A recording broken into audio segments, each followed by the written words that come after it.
Greetings, brothers and sisters. Tonight is December 31st, 2024, last day of 2024. My name is Brother John Hargrove, serve as president for UNIA-ACL Division 421 in Atlanta. Tonight we are continuing our officers training, focusing on Message to the People, the Course of African Philosophy, written by the Right Excellent Marcus Mosiah Garvey. Tonight we'll be going over the questions.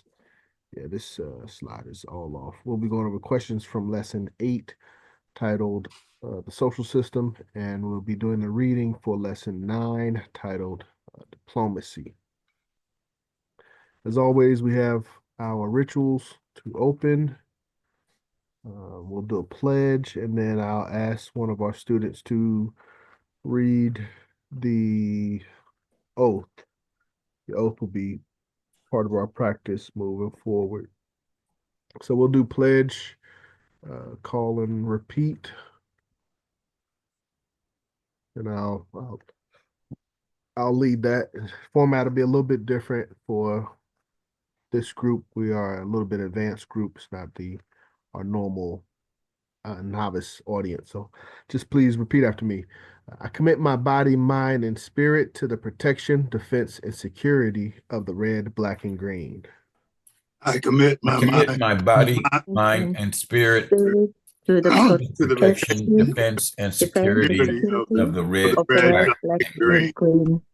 I dedicate my life to the redemption of Mother Africa and the liberation of her scattered Black children. I dedicate my life to the redemption of Mother Africa and the liberation of her scattered Black children. I accept for myself and my descendants the teachings of universal African nationalism. I accept for myself and my descendants the teachings of the universal African nationalism. And I promise that our children will be instilled with the purpose and knowledge of themselves as African people. And I promise that our children will be instilled with the purpose and knowledge of themselves as African people. In order that the cause of our struggle will neither falter nor fail. In order that the cause of our struggle will neither falter nor fail. Until all Black people are free and united. Until all Black people are free and united. Through one God. Through one God. One aim. One aim. And one destiny. One destiny. Race first, yes. Race first. Excellent. Thank you. And again, as I said, tonight we'll be continuing, we'll be introducing the portion of the oath of the School of African Philosophy. So we should know that the oath, obviously the oath comes from most likely Mr. Garvey himself. The record of the oath is credited to Sister Eleanor White. Her oath was the one that was able to be preserved for record keeping. So when we read this slide here, this is accredited to Sister Eleanor White, but we're taught that this is an oath that all students of the course of African philosophy had to recite. And Dr. Kuda would like for you to be tonight's oath reciter for our division, if you would. I'll give it a go. It's on my phone, so the letters are small. Let me try to make it a little bit larger. Yeah. Okay, it's fine now. Oh, that's too large. Thank you. Yeah, because it's on the phone. It should be on my laptop.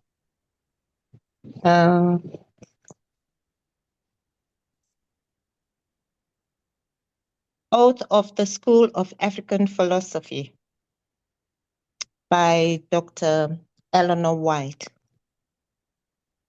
I do solemnly swear before Almighty God that I have entered upon the instructions of the African School of Philosophy conducted by Marcus Garvey for no other purpose than to serve the Negro race through the Universal Negro Improvement Association and African Communities League of which he is President General, and that I shall not use the knowledge so gained to promote or advance the interests of any other organization. I shall confine myself always to the service of the Universal Negro Improvement Association and work within the framework of the organization for any promotion I may desire for the improvement of my race.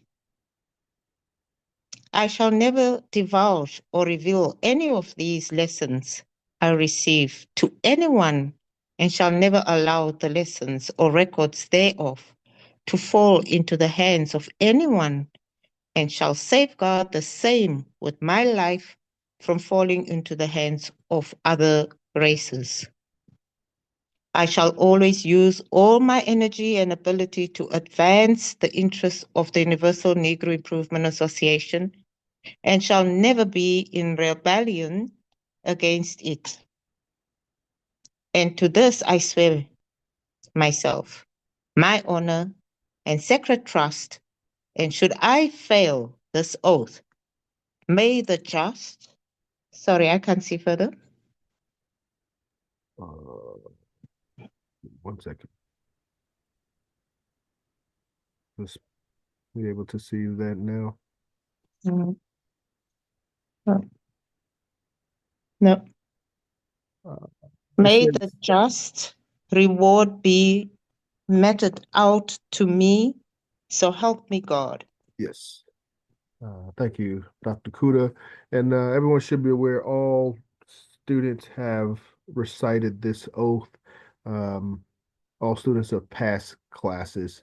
Attorney Imhotep has recited this oath before.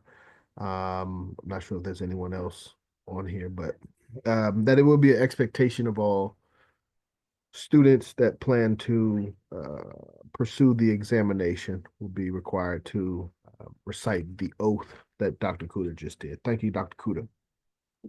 You're welcome, President John. And I wasn't aware that we are not supposed to actually share the lessons with anyone. Is that still the same case, although we're on YouTube? Great question.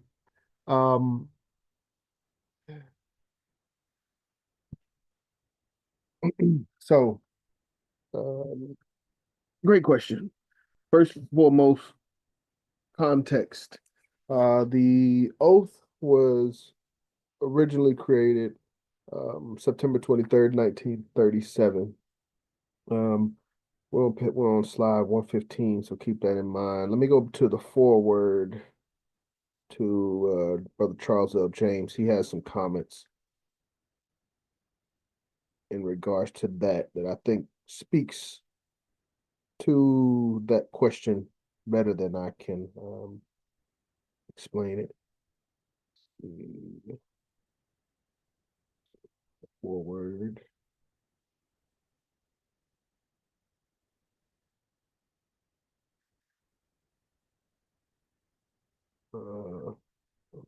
Not in here.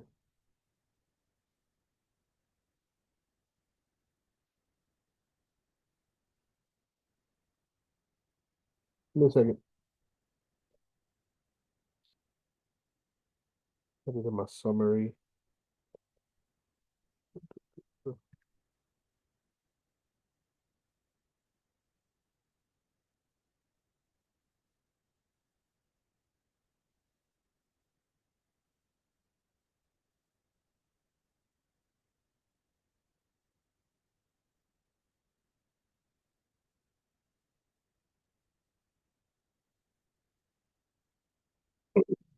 Okay, I need to go to the text. It's a good question, so bear with us.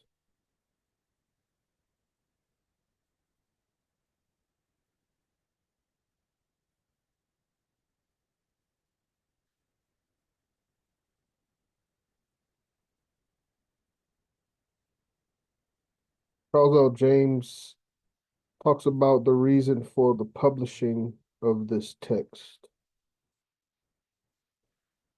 Corey, many attempts aborted.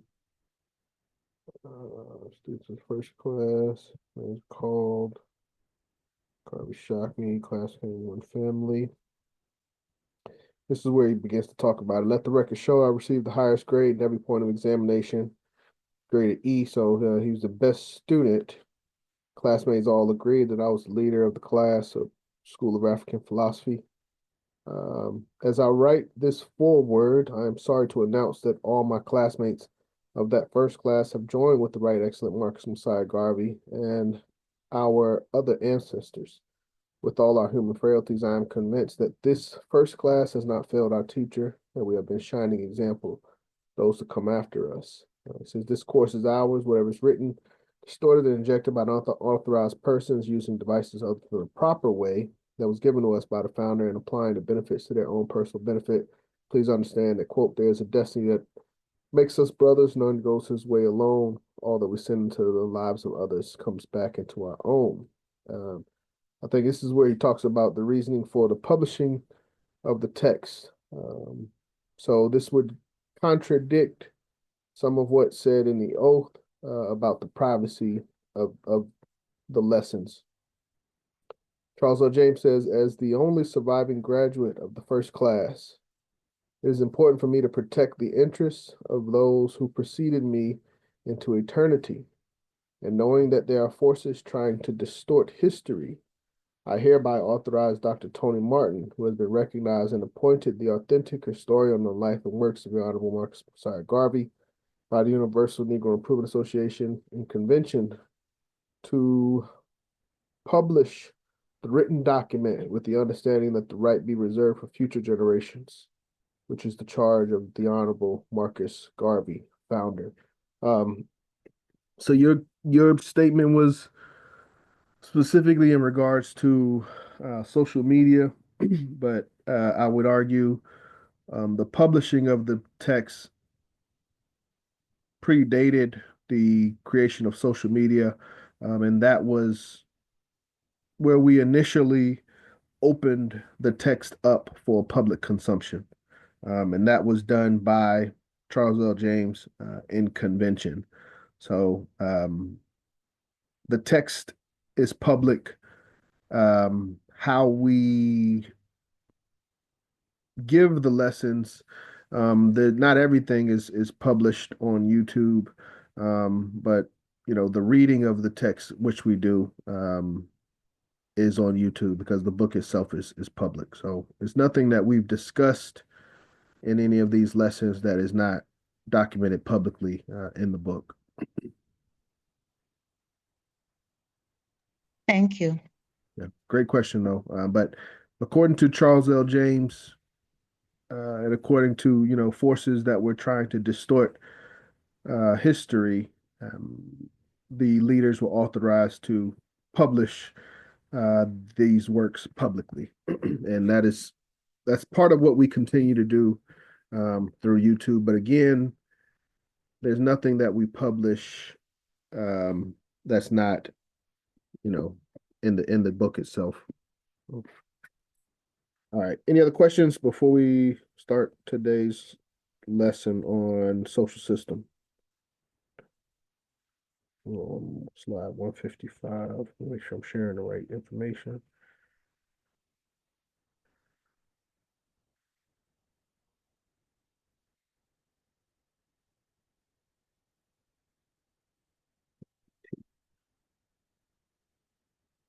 Okay, we'll just go ahead and jump straight into lesson 8. First question, what is a society and what is its purpose according to course of African philosophy?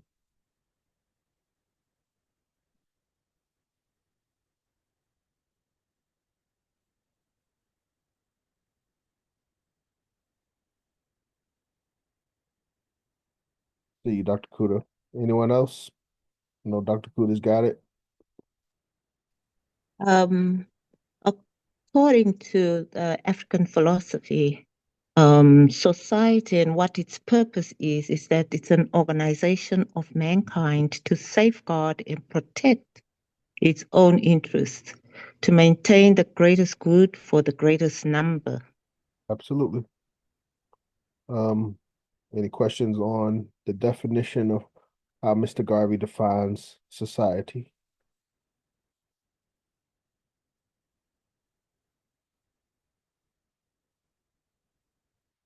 Okay. That's a very important concept. Again, we should all know from the preamble of the Constitution, which states that the Universal Negro Improvement Association is a social, friendly, humanitarian, charitable, educational, institutional, constructive, and expansive society, period. That's the very first sentence of the preamble. So we must understand what that word society means. And Mr. Garvey gives that clear definition here in first paragraph of lesson 8. Some things that I guess these are additional points that I've added. So lesson 3, question 4, I guess talks about society. Lesson 3 was titled, anybody remember the title of lesson 3? Well, we're not going to take, lesson 3 was aims and objects. So question 4 from lesson 3.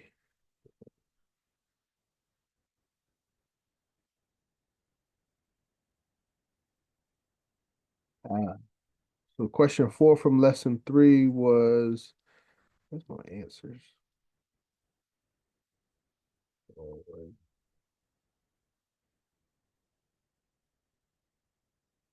use the jumbled presentation. Here we go. Lesson 4. No, I'm looking for lesson 3, question 4.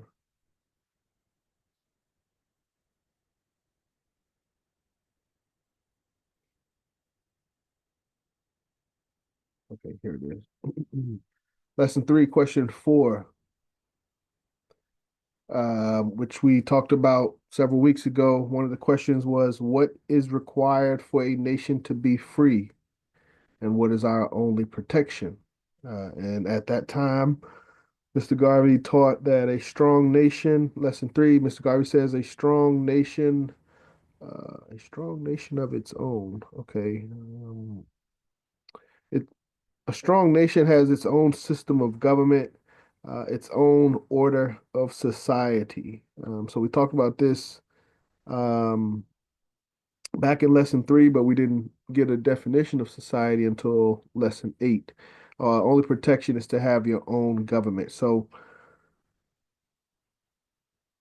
we must understand that our goals, one of our major goals and our ultimate goal of nationhood is to create society and to create societies and to organize these societies. But again, I think it's best explained when we look at the preamble of our Constitution. So I'll leave it at that. And the other thing, let's see what else I had up here. It was something in lesson 7.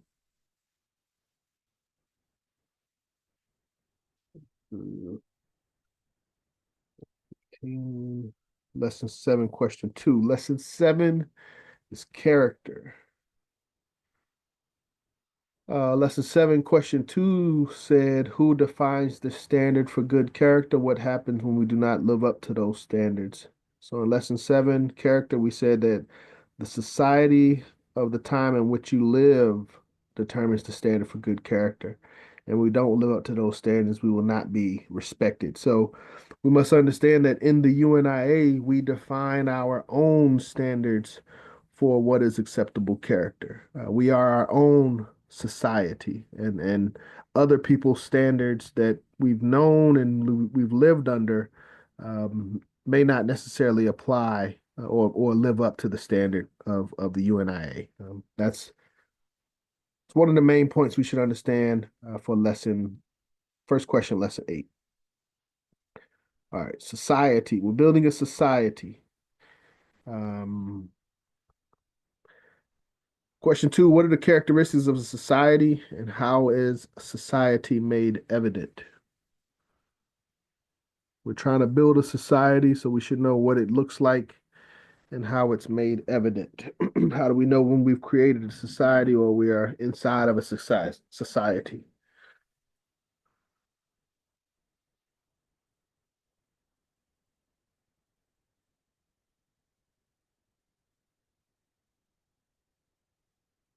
Everybody, 1 second, Dr. Kuda. Anyone else besides Dr. Kuda know this?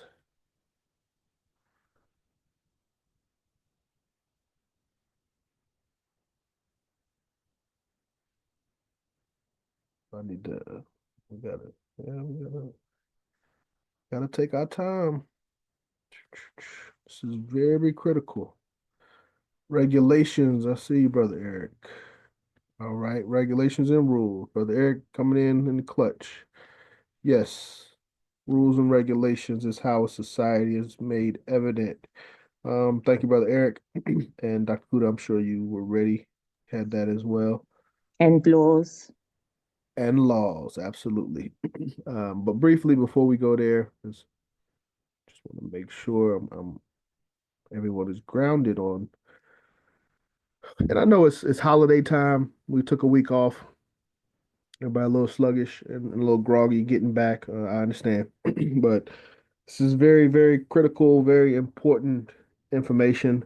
I wish there was a lesson that we could be laxed on, and not, it's not as critical or as important as others, but we will find that each of these lessons are very, very important. But again, Preamble, Universal Negro Improvement Association African Communities League is a social, friendly, humanitarian, charitable, educational, institutional, constructive, and expansive.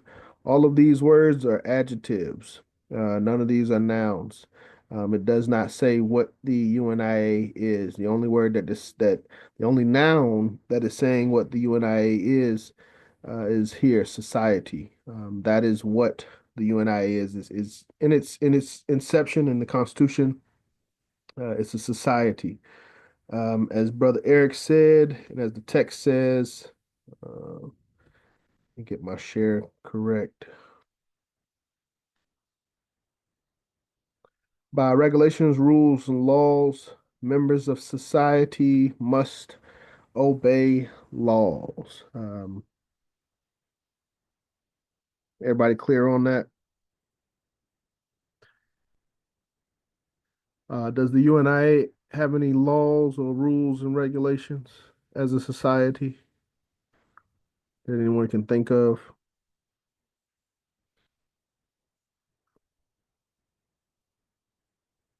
If we are a society and a society is made evident by regulations, rules, and laws, what are our regulations, rules, and laws that we must follow?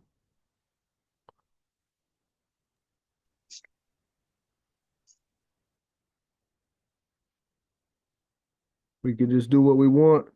Dr. Kuda, what you got? I would say the very Constitution guides us. It's one of our regulatory materials.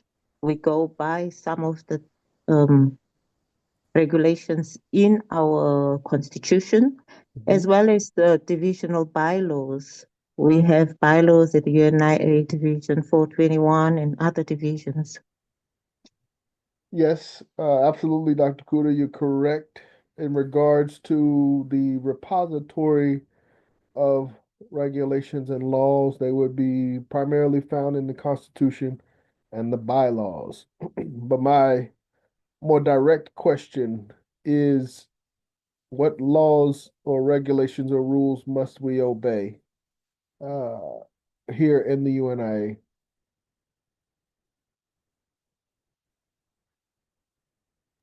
God's law. God's law.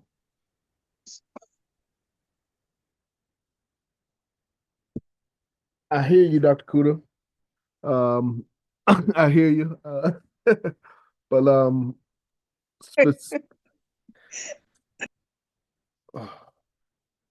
again, this is very, critical information. We are a society, we are an organization. So what makes the participants in the UNIA different from any other African or African or American, African American or African throughout the world? What regulations and rules do we hold ourselves to as members of the UNIA?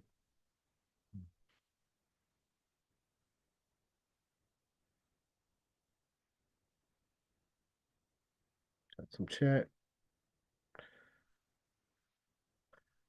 Yes, the bylaws in the Constitution, but what is in the bylaws in the Constitution that we must do?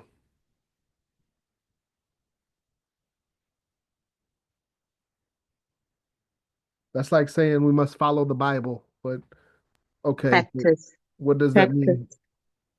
Implement. Lead by example. Okay. Okay, one of the basic things, yes, like an example, yes, an example of something that we must do in the UNIA that separates us from brothers and sisters that don't have those requirements.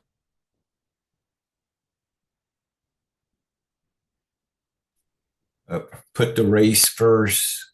Yeah. Put the race first.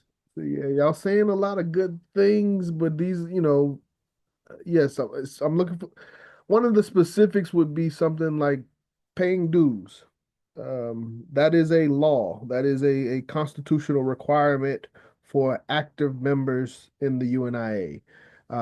Communication with leadership and with now I don't like to use the word subordinates, but those, your organization, your constituents, so to speak. So having communication with leadership and also having communication with those on the grassroots. So those are a couple of things. Obviously, respect for leadership is a requirement, is a law. There's some laws in regards to attendance as well, especially for leadership for officers. If we miss subsequent meetings, per the Constitution, we're supposed to be removed from office. So knowing that we have a constitution is great. Knowing that we have bylaws are great. But knowing the details of what the laws actually are, knowing how to hold our brothers and sisters accountable, our leadership accountable, I would argue is much more important than just knowing that there is a repository of laws. So we are a society, we have regulations, we have rules, we have laws. What are those rules? What are those laws? And, are we following our Constitution and our bylaws? I think that's the point. Questions, comments before we proceed? Okay, all right, that's good foundational. We got a good grounding. Next question in regards to, the alternative. What's the alternative to the organized system of society? When we don't follow rules, we don't follow laws, what happens? Dr. Kuda is ready. She got us. She on standby. Anyone else?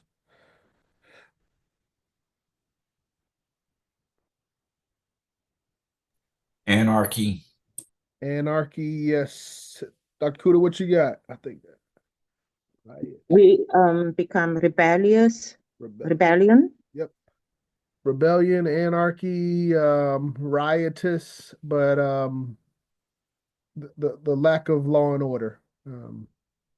So the only alternative, Mr. Garvey says, to the organized system of society is rebellion. So either we will comply with the organized system of society that's been provided to us and in the American system, or we will create our own society of organization, such as the UNIA-ACL, or we would just be rebellious, or unless you choose to create something else besides the UNIA. That would be a fourth option. But either we comply with society, we create our own society, or we live in rebellion. Those are the options. Any questions or comments before we proceed?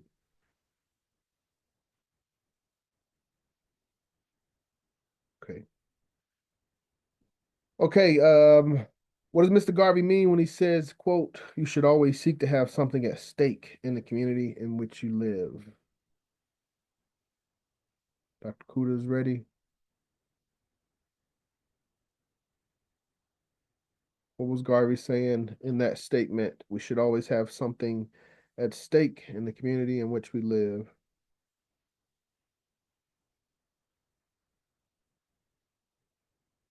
Dr. Kuda, what you got?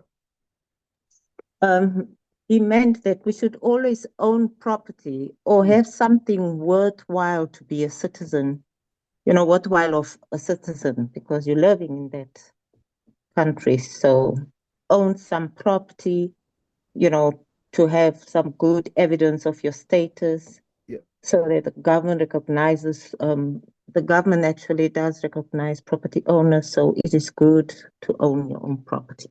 Absolutely. Absolutely. I'm not sure if I have both of those here. Yeah, I guess yeah. Mr. Garvey teaches us to own property. He talks about worthwhile citizens or property owners.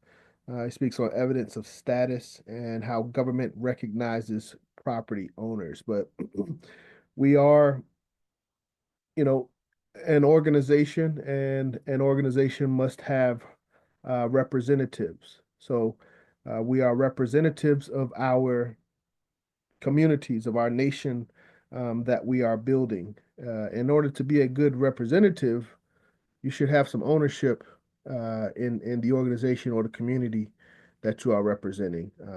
Again, we're not hypocrites. We don't preach hypocrisy. So for us to, make claims or demands in a place where we have no ownership, it's ludicrous, I think is the best word that comes to mind. But uh, we must have something vested. Uh, yeah, we must, fight for our rights as owners. But any questions, comments before I ramble on?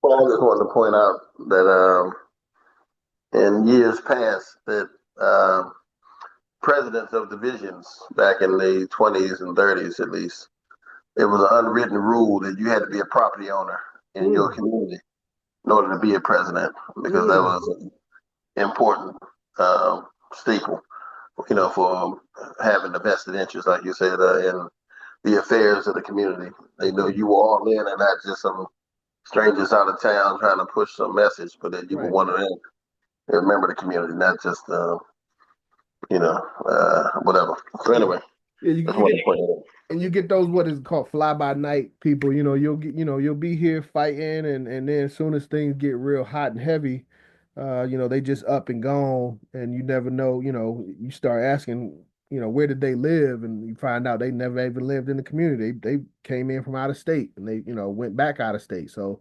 having something vested, being a part of the community that you're fighting for, and not just being a mouth. So yes, I think that we should. I think that should be a continued practice, leadership. But obviously, this is something that Mr. Garvey is teaching in these lessons, and we should, embody, and embody. So it is.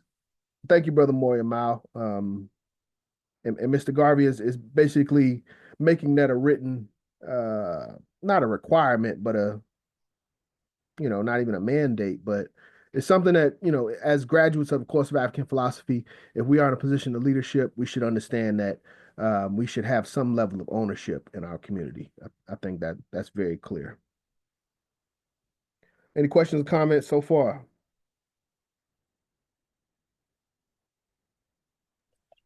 Okay, making good progress. Almost halfway through we're over halfway through the first slide.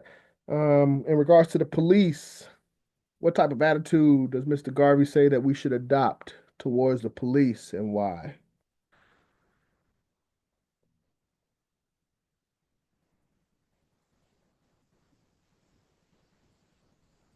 See you, Dr. Kuda. Give everybody a couple seconds.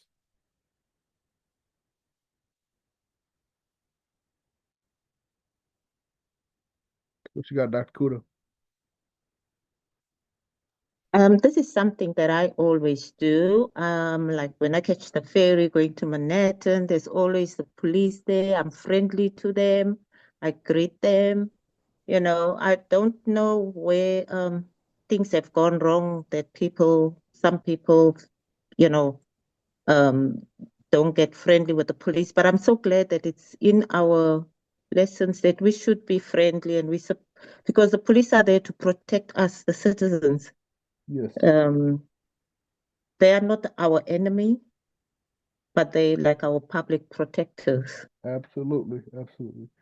Very well said, Dr. Kuda. Anyone else want to comment or add anything?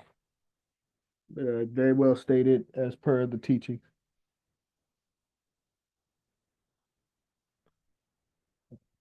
But yes, Dr. Kuda, African Americans or Americans in Africa, Africans in America have an interesting relationship with, and if we look at the historical relationship with America and the institution of police in America. So the first time I read these lessons, or actually the second time I read these lessons, the first time I read them was like 2018, I think. Second time was 2020. And the George Floyd riots were just starting to go on. And I remember reading this. I was very much in disagreement with Mr. Garvey at that time because I felt that the public outrage was justified. So in those instances, and again, when you look at the history, Emmett Till, Philando Castile, Eric Garner, um, you know, there's a history of abuse and mistreatment in regards to our people and those in positions of authority in the United States. So the history kind of explains where the attitude comes from. But again, Mr. Garvey teaches us that the police are, and he uses the word supposed to be the public protectors. But we're talking about this system, this organized system of society. In order to maintain the rule of law, there must be law enforcement. And that's what the police are supposed to represent. So even in our own society, in our own perfect world, there will be those that will have to enforce law. So we must respect that position for its ideal status, not necessarily the reality of how it's practiced. Any questions or comments on our attitudes towards the police and why we should have that? I just want to thank you for clarifying that you also had like a different feeling around the time 2018 when there was the issue of George Floyd and so on. And yes, there are many other issues, involving police and African American people, and how, things turn out not in favor of, the innocent one. Yes. Yep. So that's something that really is of great concern, and it could sound contradictory here, but like you said, he emphasizes that the police are supposed to. So in other words, they might not in some instance be protecting us. They might have other ulterior motives when it comes to Black people. And that's something I think we need to address. Yes, ma'am. Yes, ma'am. Thank you. Very well said, Dr. Kuda. Any other comments, questions, attitude towards the police? Race first, family. Race first, first Vice President. Brother, I would say, as leaders, sometimes I guess we can throw the baby out with the bathwater. I think we can separate the institution of, I guess, policing and keeping people safe from bad policing. I think that our issue should be against bad policing. I think Garvey just wants us to understand the institution and why the institution is important. Of course, we know that how it's executed is not favorable to us at all. But it's about just understanding why this institution is important, because as, of course, nation builders, we have to build institutions. We have to understand that institutions have good and bad in them. Yes. But we have to know how to make them operate in the best capacity. Which first? Absolutely. Yes, sir. Yes, sir. Great point, First Vice President. Okay. Yes. Attorney Motep. Yes. Briefly, the police. I'm thinking of the brother in Memphis. Tyree Nichols. I was thinking of him as well. Yes. Thank you. There's so many names. Mm-hmm. You can't think of them all. Also, the brother in St. Louis, Brown. Eric, not Eric Brown. The young brother. Yeah, young brother. It was two of them. Yeah, Ferguson and Ferguson. Yes, yes. His last name was Brown, I believe. So many, as you said. Yeah, so many. Yeah, who he had his hands up. He said, you know, yes, so many. I think of 65, the Watts Rebellion that started because they were white police officers. I think they were beating, manhandling the brother's mother, and that started off. I see him in court as a criminal defense lawyer.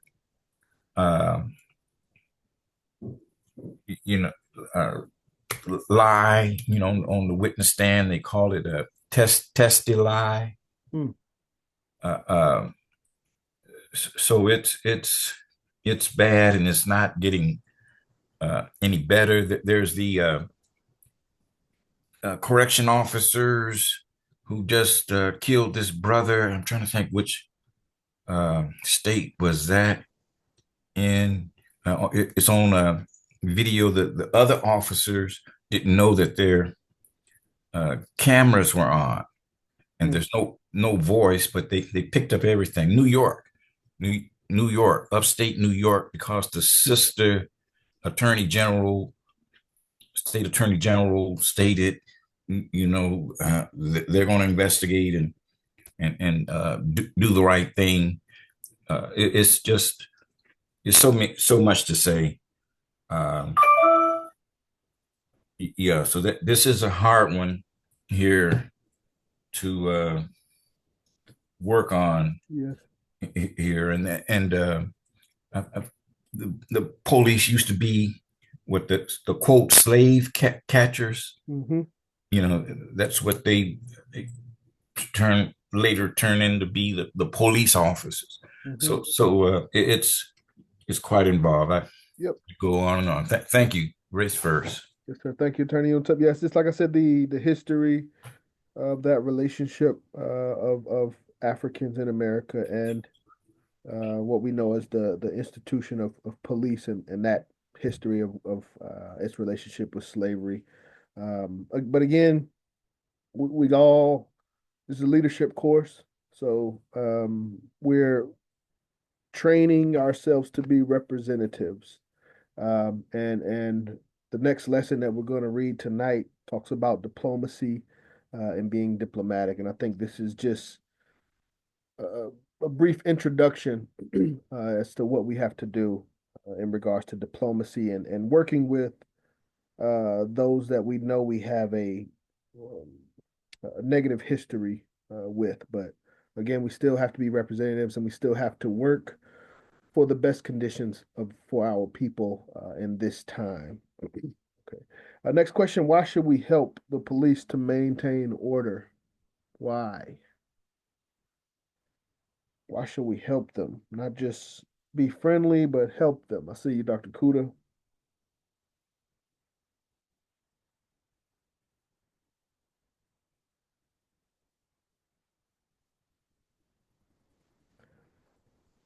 Anyone else? Dr. Kuda, what you got? Why should we help? There's one lesson that we learned about riots, that if a community riots, we're rioting not against the government, but against ourselves. Absolutely. So it is important for us as a community to to not lose our peace, Yes. to maintain law and order. For us as a community, just not to be rioting, because it's like rioting against ourselves. And if we lose peace, then it will have, we will have riots if there's no peace. Absolutely. I'm trying to find where that was. I think there was a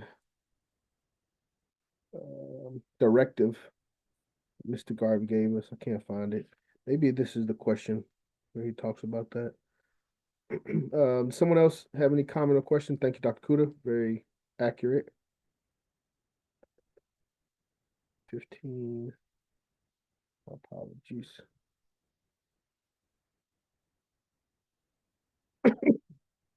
If the community loses peace, you will have riots. But no, that's not the one.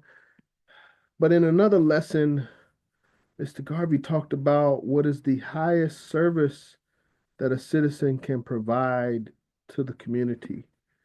And it was to maintain peace. But I can't remember. I was trying to pull that up in the earlier lesson to kind of make that connection. But yeah, we're not trying to create riots. We don't promote anarchy. We promote law and order. So, and there's a proper way to change the laws, which we will talk about later. But right now, Mr. Garvey is promoting and encouraging for us to be law-abiding citizens and to help the police to maintain peace in our communities. Any questions or comments so far?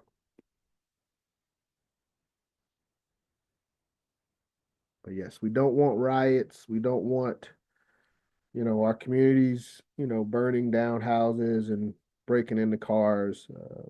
That's not good for homeowners, which we should be, as Mr. Garvey said. What are 2 ways that Garvey recommends to achieve objectives in a civilized community? And I gave the answer, but anyone else besides Dr. Kuda, even though I gave the answer? And I'm gonna ask you what it means, so.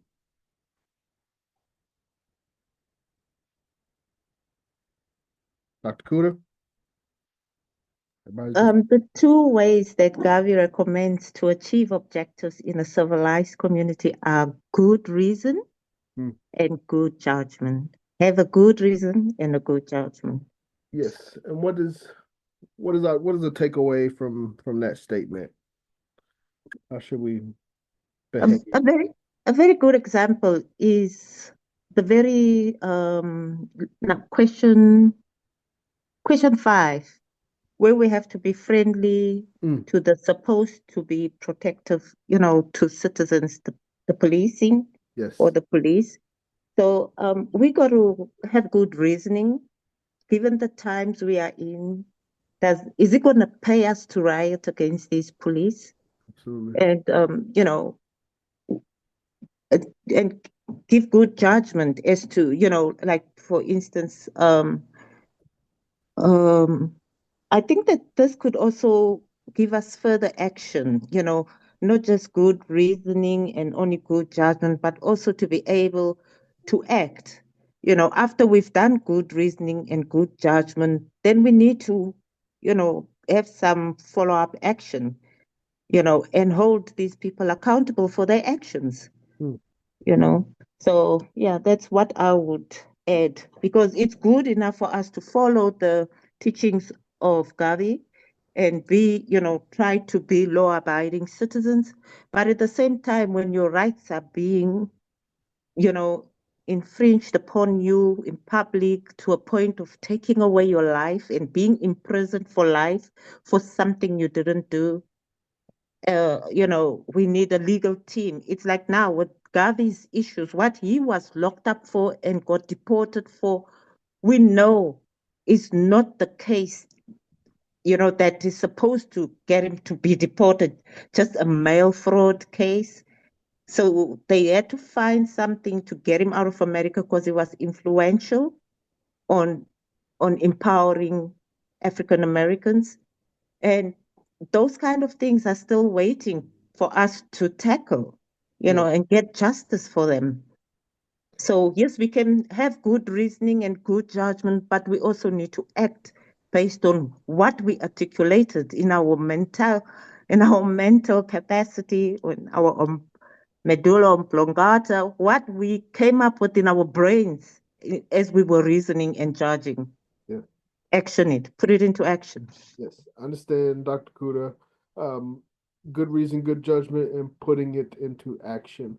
I agree.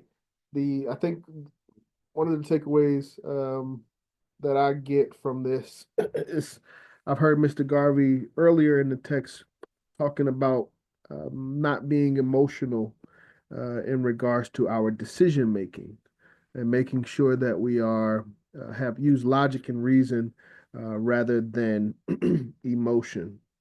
And I believe this portion of the text is reinforcing that mindset. Make sure that the things that we are doing, the things that we are suggesting, the things that we're recommending are based upon good reason, good judgment, they're well thought out, they're logical, and it's not just a emotional response. It's not just a vengeance or vendetta that we're trying to to achieve. So it's for the greater benefit of the race is what we always must keep in mind as leaders and representatives of our race. Thank you for adding as leaders. Yes. Because absolutely. if you're not in the leadership role, to be emotional and, lose your temper, it's Yes. very easy. Yes, ma'am. So, but as a leader, now that you added, because I was just sitting and thinking, even I've heard some participants losing it here on the platform in our earlier lessons, Yes. So we do get emotional, but if we are leaders, we need to be emotional, have emotional intelligence. Thank you for raising that, President John. Yes, absolutely. And again, that's what this course is about. That's one of the biggest paradigm shifts, and that's what this course is really emphasizing is a paradigm shift in our thinking. We're no longer thinking as individuals and just reactionary. What hurts us, we want to hurt it. Now we are representatives of our people. We must really think. We must understand that our actions and our words not only affect us, but affect those that which we represent. So they carry a lot more weight as leaders. So yeah, this is leadership course, Mr. Garvey's leadership course. Okay, second slide, and then we'll get to our reading. What is the national aspiration of the African race? And a tip is, we talked about this in lesson 3. Dr. Kuda's got something.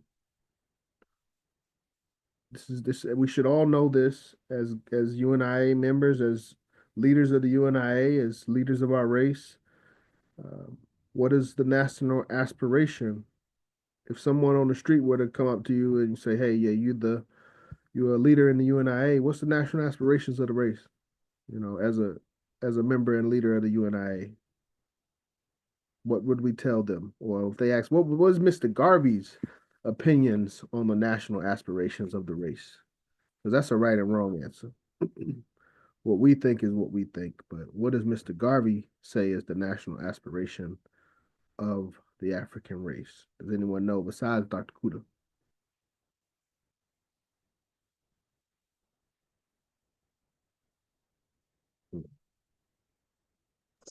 To teach and build for ourselves,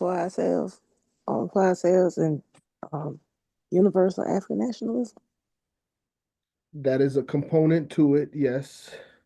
But I think this is where we're talking about the ultimate goal, that the final, what it looks like in the end. But those are definitely components. Thank you, Sister Right Ebony. Africa for the African, like us, like our ending, like Africa should be the the mission when we settle? Yes, yes. That's basically, I think this question is talking about where should our focus be, um, as we're creating our society. Where should our focus be?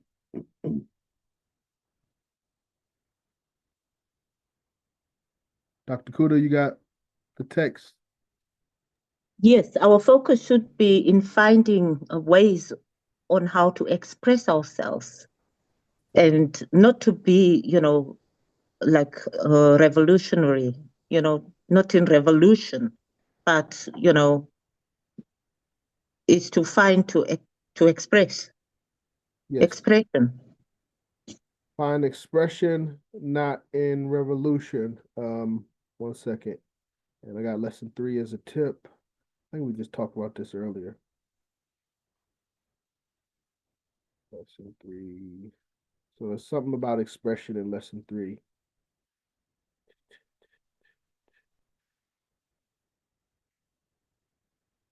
Okay. Skip over lesson 3. Here we go. Oh, that was it. Lesson 3, lesson 3. Okay. Okay.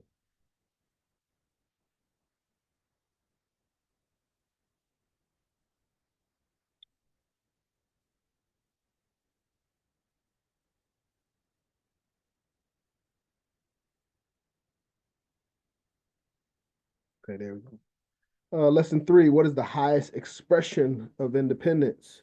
The highest expression of independence is in the sovereignty of a nation. So again, basically the takeaway for this, our focus should be our own independence and creating for ourselves and for our people, not rioting or revolting against the rules and regulations of someone else's society. Obviously, Mr. Garvey he'll talk about, I don't want to give too much away, but the right to vote, there's a word that'll be another question coming up. Mr. Garvey emphasizes that we should maintain the right to vote and have an impact, in our legal system and the laws that are created. But we shouldn't be, a lot of our people are heavily focused on revolution, well, not revolution. Yeah, let me see, is it revolt or revolution? Reformation, I'm sorry, where we're trying to fix the society that we were born under instead of creating a society for our own. So that's what Mr. Garvey is saying is our focus is not in fighting, to create a perfect, well, we do want to create a suitable living for our people no matter where they are.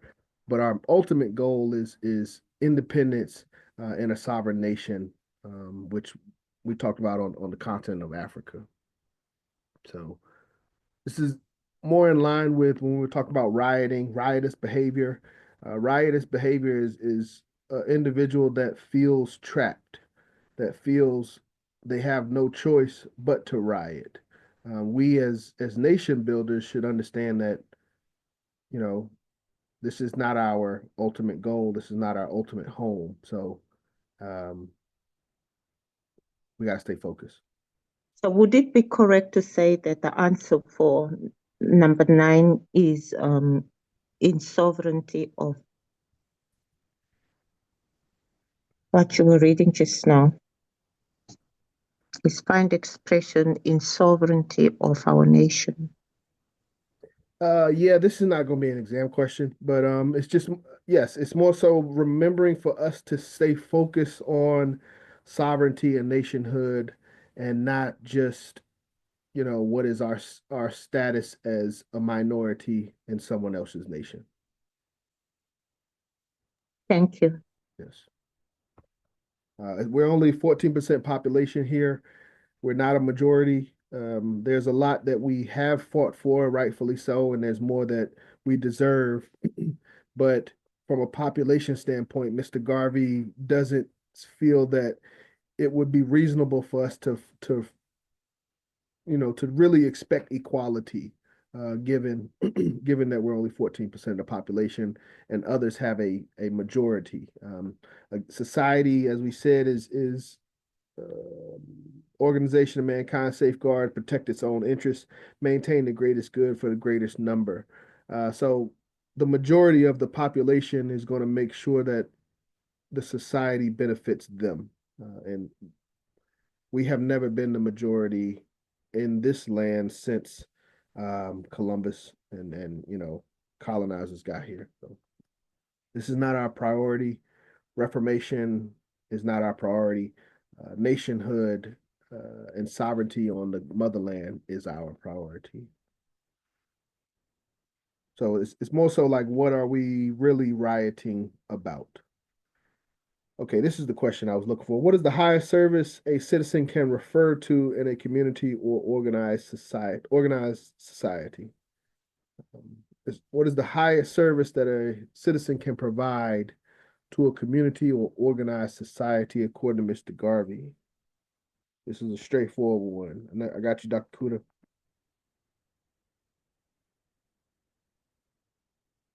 I'm in the chat. Keeping peace. Brother Eric got that one. Okay, Dr. Kuda, I know you got it too. Maintain peace. So that's the question I was looking for in regards to, why should we help the police to maintain order? But maintaining peace in our society and our government and our communities, that's the fundamental component. That's what we're all looking for. That's what we're all striving for. So even other nations and cultures are striving for peace. And when you disrupt that, you basically become a nuisance and you make yourself a target. So Mr. Garvey directs us to maintain peace. This was a quote in the book that I was supposed to point out. Let's see. People with different outlooks and different races never join together except they are subdued. They always find independent expression and action. So that goes to question 9, independent expression. The highest expression of independence is the sovereignty of a nation. So that is again, Dr. Kuda, you are correct. That is the expression that we should be focused on, is the sovereignty of our nation. And while no matter where we are, the highest service that a citizen can provide to an organized society, if we claim to be a part of that society by being citizens, that basically means we agree with those rules and regulations. We should help to maintain peace. So, any questions or comments on that?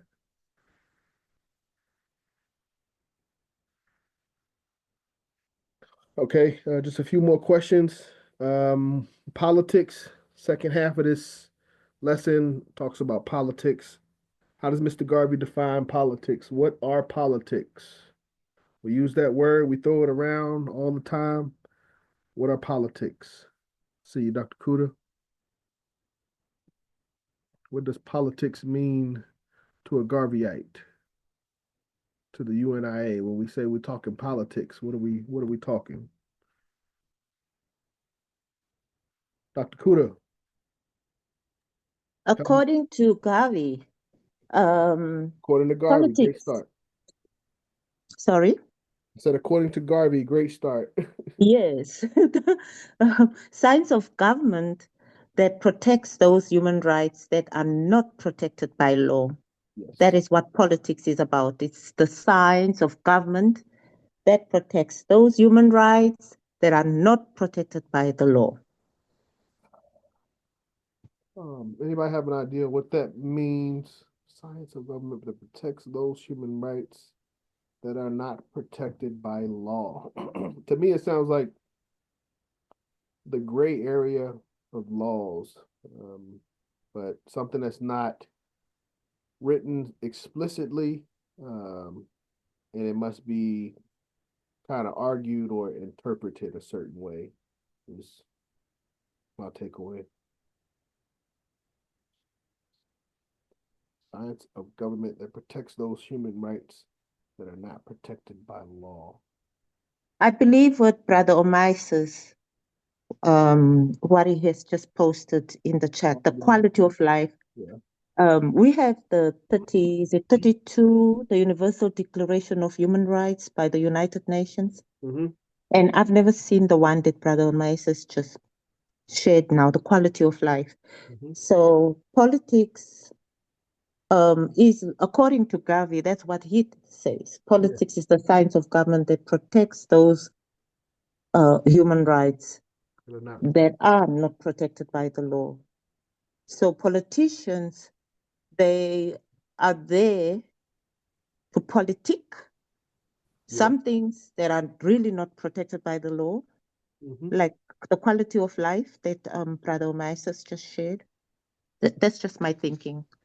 Yes, and that is correct. I think the issue that we have with politics is the organizations or societies that are being argued for. When we're not in positions to politic, we see politics as a negative thing because we see it as something that's taken away from our communities. But Mr. Garvey, again, science of government that protects those human rights that are not protected by law. Brother James, you got your hand up.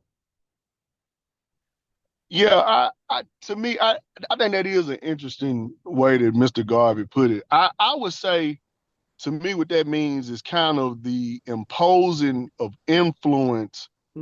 Well, I guess the imposition of the influential. I guess that would be my better way of saying it. I think that's like you said, that gray area. I think that's where the influential are able to impose, what they deem, and of course, that factoring in, what makes them influential. That's how I take it. It's interesting. I mean, even the way Mr. Garvey says it is got me scratching my head because we're talking about science of government protects human rights that are not protected by law. And that's a scary concept that we would have rights that are not protected by law. And I'm just at why wouldn't they be protected by law? And I guess that's where politics comes in because we would make sure that those human rights are documented legally. So that kind of does make sense now that I just thought through it.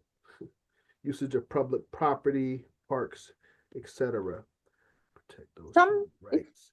If I may add, President John, some simple things that we see on a day-to-day, life. Poverty, for example. It's a human right. But it's not protected by law. People go poor. People go to bed hungry. There's no law that's going to hold anybody accountable for that. You're right. Yeah, and that's where politics would come in because someone would, argue on their behalf that their human rights are not being protected and they should be protected through law. So that makes a lot of sense. That makes sense now. So it shows that there's a gap. Say again? Marcus Garvey is enlightening us that there's a gap. These politicians are actually supposed to be standing up for the people. But instead, they are on another level. They're rather fighting wars instead of giving us food. There's many poor people in the world going to bed hungry. And on an even deeper level, Dr. Kuda, again, this is our leadership course. This is our job now. We must politic on behalf of our communities and make sure that the laws, we have laws documented that will protect our people for years, even if we're not here. So that's our job, our responsibility now. Thank you, President John. Okay, but yeah, I've been studying this for years, and I just that question just clicked in my mind. So if things don't make sense, give yourself some time. Brother Moriman, was that you out there? Yeah, I just want to add something quickly to that. When you look at this book, this is again a reflective elder statesman, giving his opinions, and these are not necessarily opinions he was giving people to look at how to deal with an existing social system like the U.S., but how to build our own, how to produce our own, and how we would handle matters in our own government, in our Yes, own, nation state, so I would always see this as how to handle racist white police officers in a hostile environment. But how would we, if we had our own community, our own nation, our own state, own government, federal government, et cetera, how would we handle matters? But to start thinking like builders of nations and governments rather than people existing in other people's governments, yes, sir. because it gives us a different perspective on things.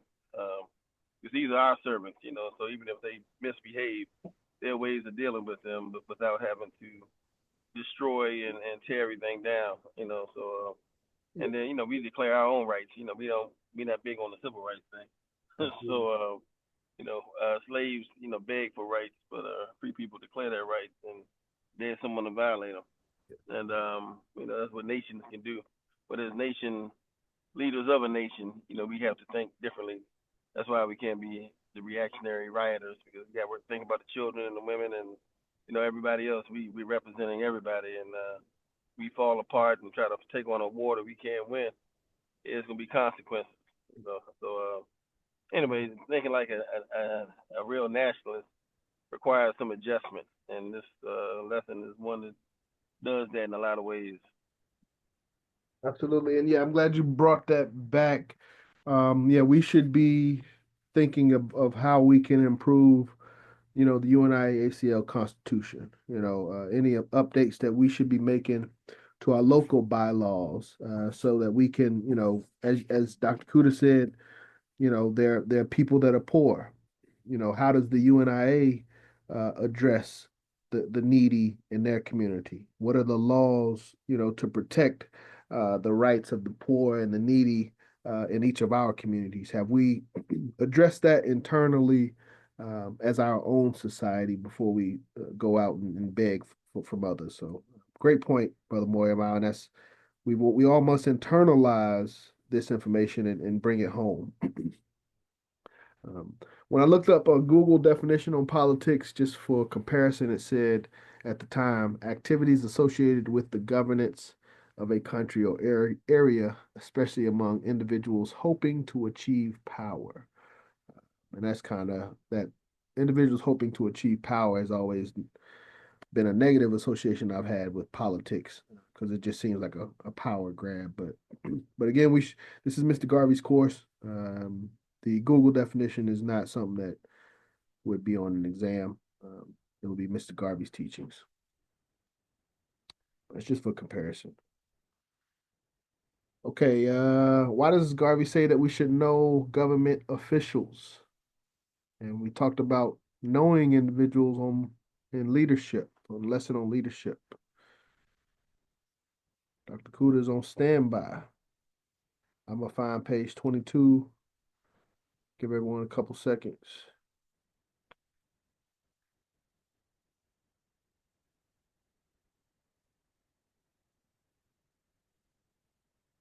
Question is,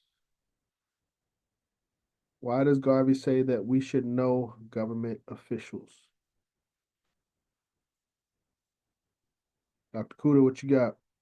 We're not ready. I think there's a part where you read that if you are a leader in your community, you need to know the mayor of your community, you need to know the district attorney, all those list of high people up there. And you do that in order to be able to be heard when you need to say something one day.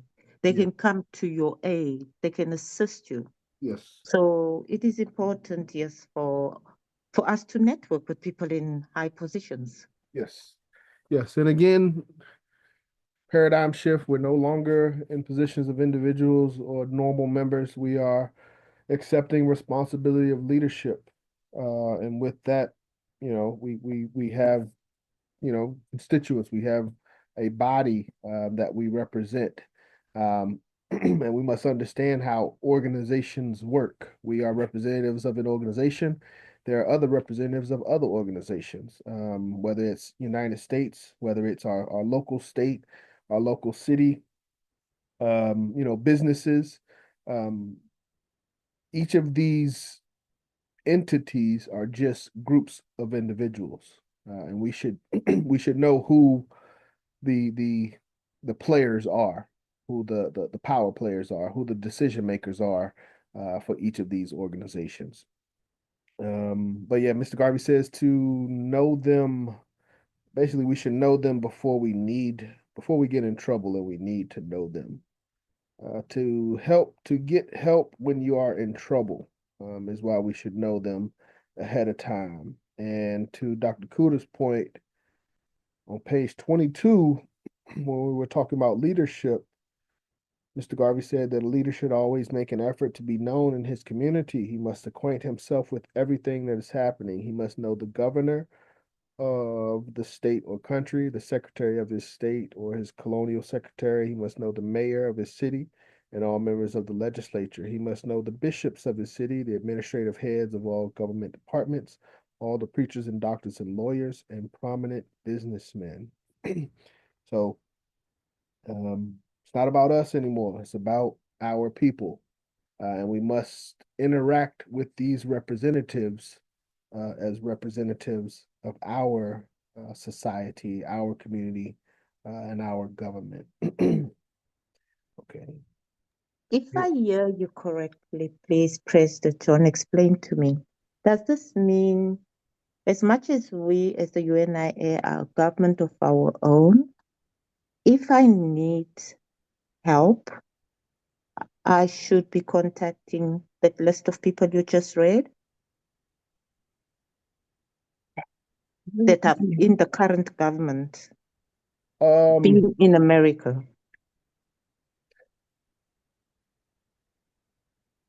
You shouldn't have to, first and foremost. So let me take a step back.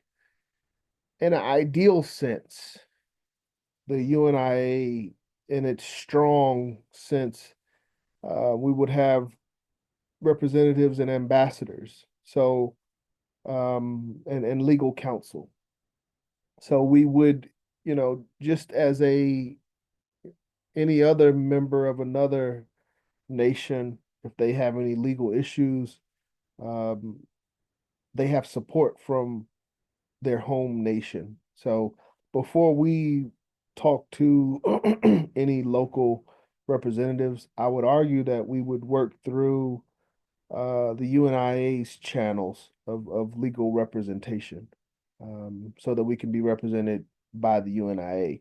However, Mr. Garvey does still say that in the Declaration of Rights of Negro Peoples of the World that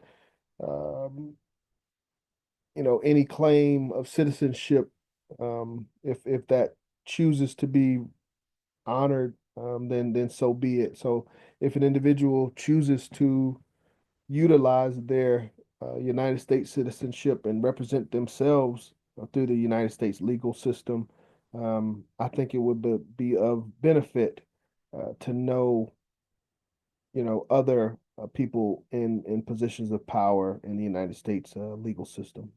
Would be my answer. Thank you. That makes sense. Thank you very much. Yeah, ideally, we would want to just go to the UNIA and say, hey, the state of Georgia is giving us problems and not allowing us to host this program for our community. And the UNIA kind of takes it and handles it, as a UNIA rather than Brother John, you know, um, on behalf of the UNIA trying to argue with, or get the benefit from Mayor Andre Dickens, to be able to get that program off. I think both ways are encouraged, and we should, I should have those relationships no matter what. But I would argue we should be more organized to where the local your it's more structured basically, and we're not dependent upon individual relationships. If that makes sense. This, I'm sorry to hold you up, but something just popped up in my mind now from what you just said. So, for for us as UNIA members or dues paying members, are we citizens of the UNIA? Yes, yes, yes. You're an active member of the Universal Negro Improvement Association and African Communities League, which would imply citizenship. What material shows that you are a citizen of the UNIA? You mean like identification, a passport, or something like that? Yes, yes. Those would be things that we would create internally ourselves. Our Black ID cards. Yeah, locally we have a Division 421 Black Government ID, but we should have there is a citizenship. I believe I got to look at the Constitution again, but I believe there's a citizenship auxiliary of the UNIA that would, be ran by the parent body that would have a process of providing certificates of citizenship. And when you get that citizenship, does it allow you to live in the United States?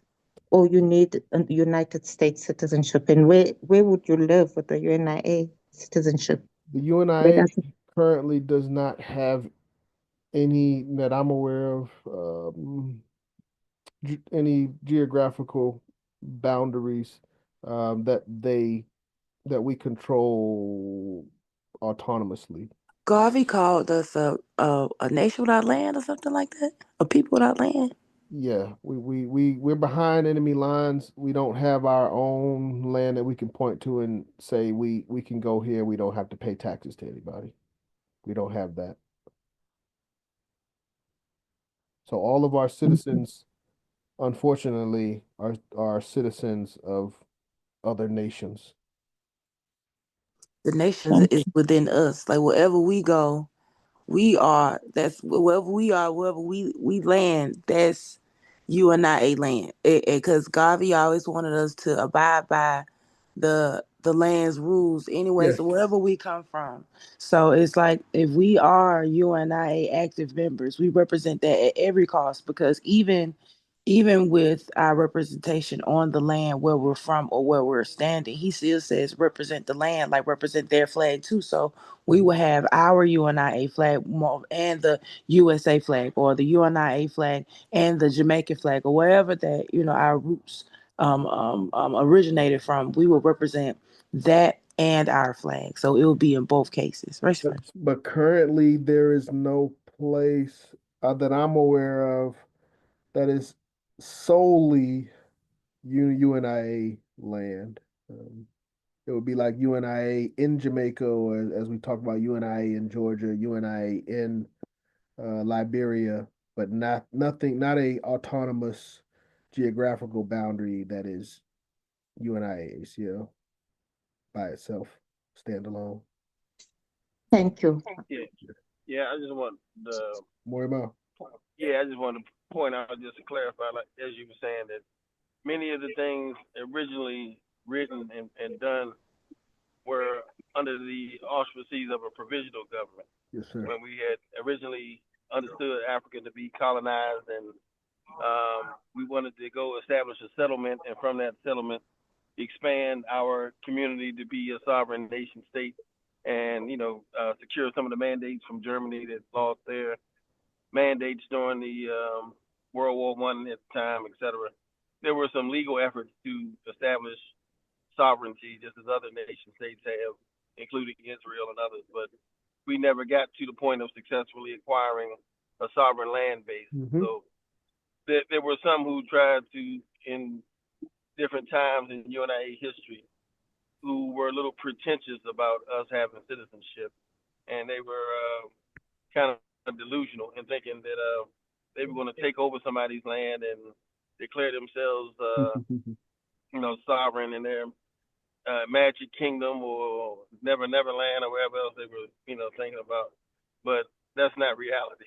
Mm-hmm. That's, in fact, Mr. Garvey later on, if you look at Philosophy and Opinion, when dealing with Liberia, Charles Dunbar Burgess King, who was the president at the time, he had made the accusation that our potentate, Gabriel Moore Johnson from Liberia, who was formerly a mayor, he had told him that he had no choice but to either give up his membership as a citizen of the UNIA, or he wanted to give him a job as an ambassador to Ferdinand Poe from Liberia. And so he gave up his membership in the UNIA. And Garvey had argued back at him, you know goodness well that we are not a sovereign, government.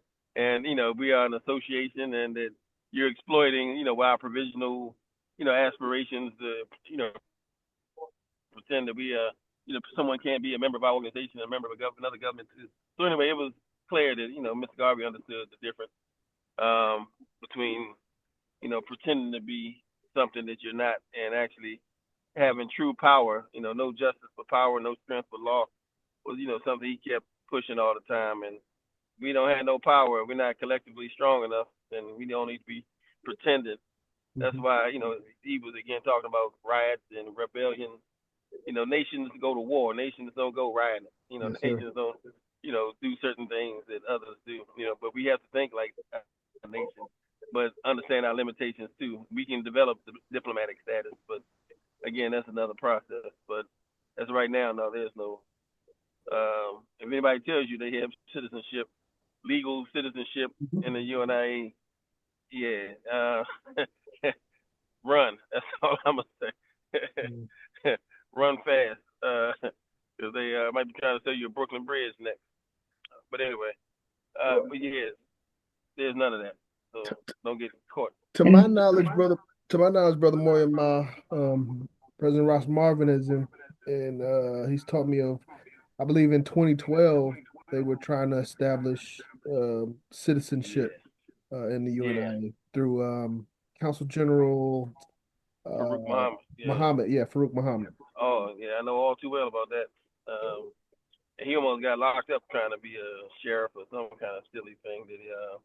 But yeah, these were efforts. They were trying to actually steal some land in Belize, and then turn the Belize land into a sovereign land base. Like a country was going to let them come over there and establish citizenship in their own government in somebody else's land. And I wish they would have went over there and tried some of that.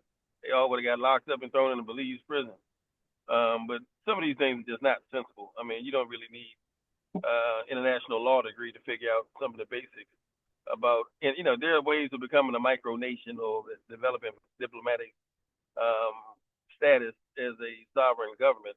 I mean, you can go out in the middle of the international waters and build you a land base, or construct something that you can call a sovereign land if you can do business with other nations, and they recognize you diplomatically.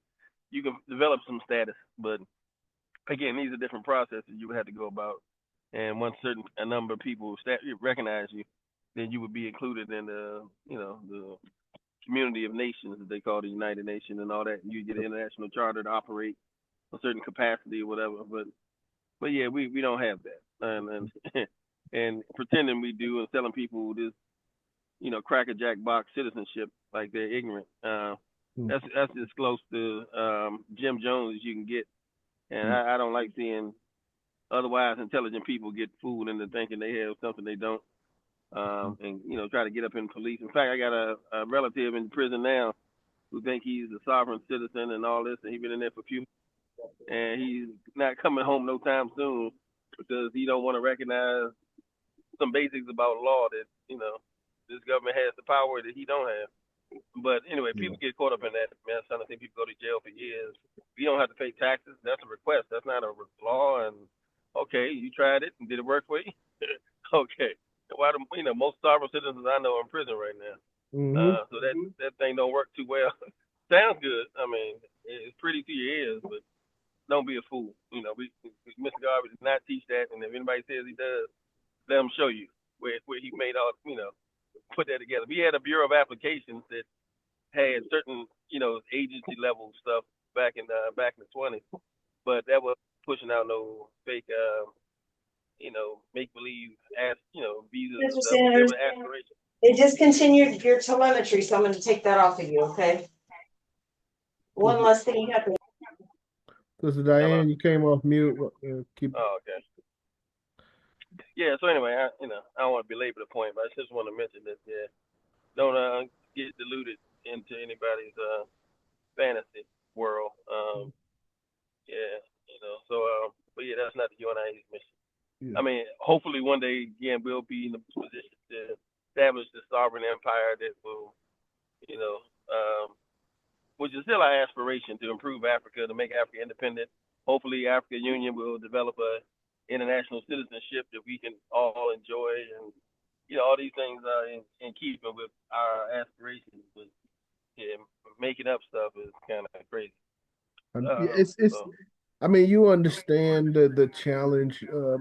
We have a goal, and it's how do we make progress towards that goal? That the goal of independence.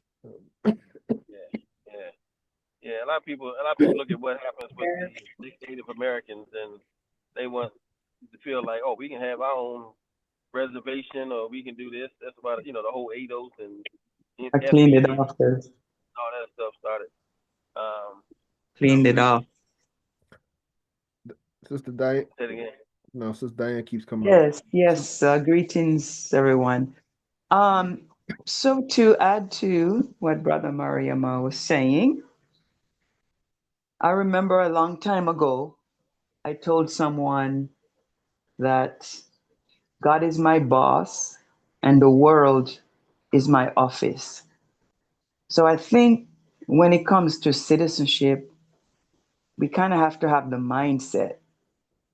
But I think the only place where we're going to successfully have citizenship, because I mean, here we're supposed to be citizen, by birth, or if you become a citizen, but then I hear that the constitution were convoluted in a manner where some of those amendments weren't really meant for Black people, just to like put it plain. So that's all good and well, but I think the only place that we're ever going to establish true citizenship is on the African continent. And a lot of countries right now, like Ghana, are giving, people of African descent automatic citizenship. That needs to happen all over the continent.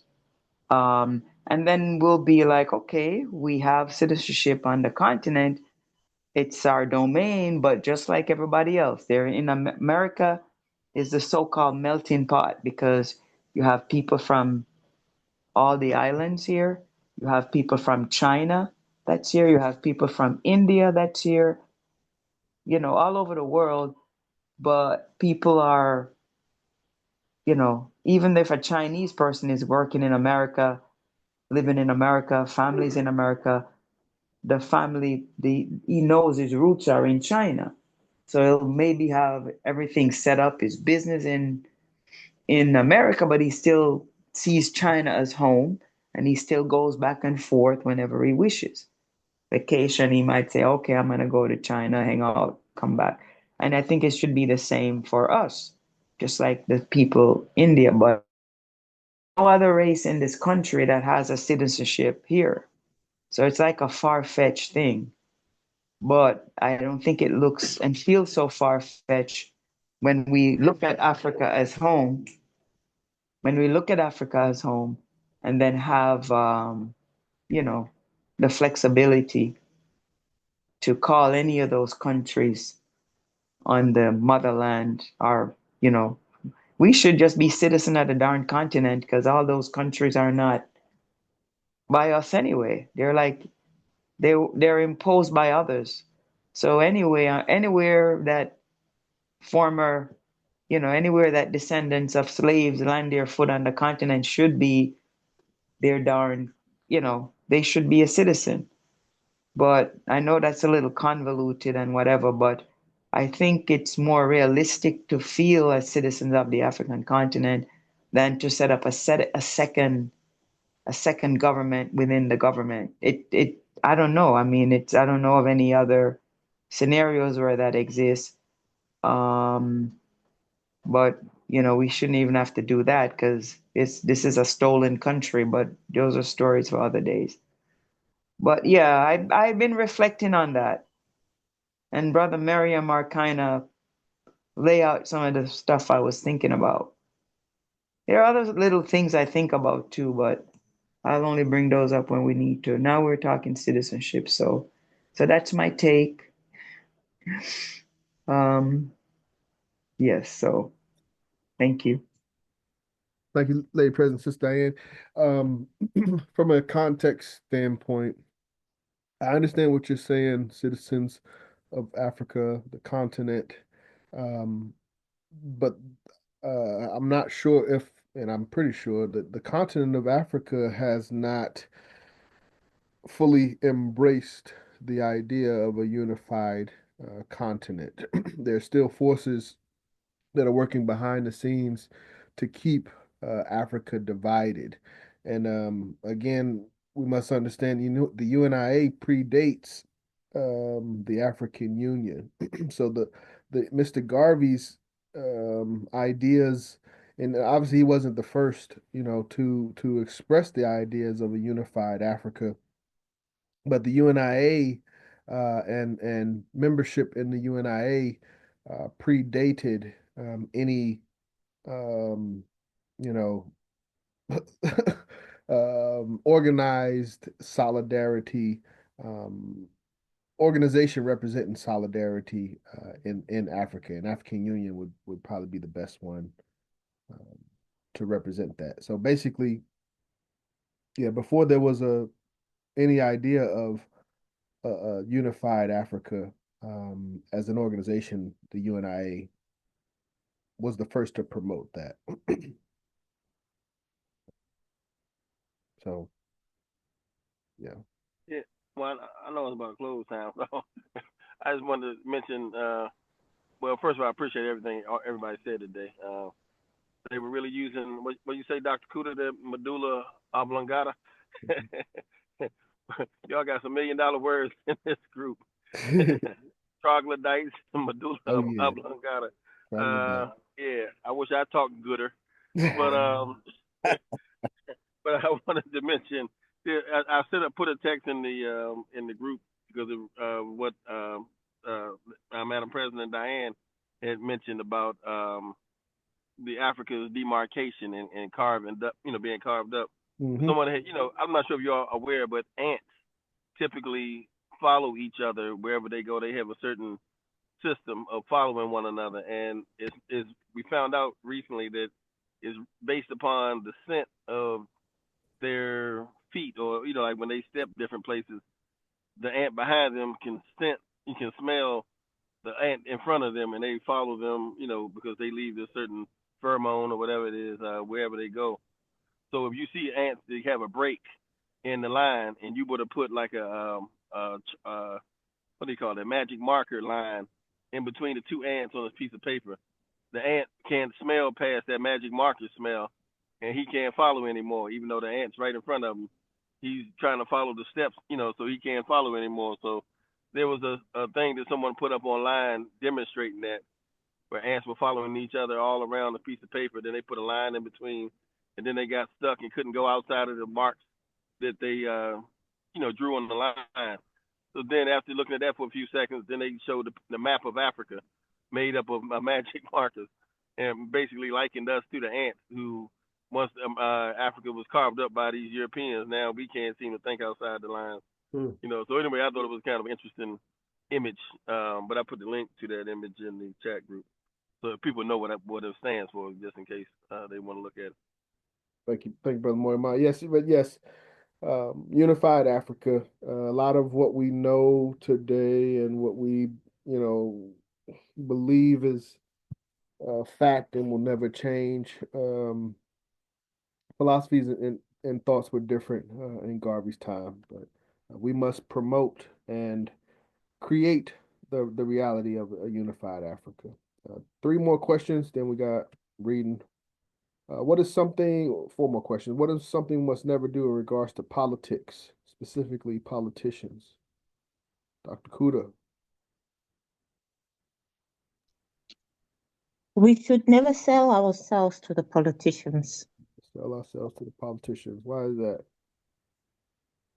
Because we can be swallowed up and we will lose our integrity, we will lose what we stand for. There's so much temptation there. So we should never sell ourselves to corrupt politicians. Yeah, we've already sold out is one way we should think of it. And by that I mean we should be sold out to the race, and by that we don't have anything else to sell to anyone else. So if it's not about the race, if it's not for a race first, um, it has nothing to do with us. And when we sell ourselves to politicians and others, now all of these things that we've learned, all these aims and objectives, elocution, character, leadership, all that goes out the window, and we become puppets for those that are providing some level of benefit. So our only guide, UNIA, Constitution, God, message to the people, course of African philosophy, and race first, but nothing else. Questions, comments? Okay. A couple more questions. What should we do to bring about reforms in the things that we think are right for our communities?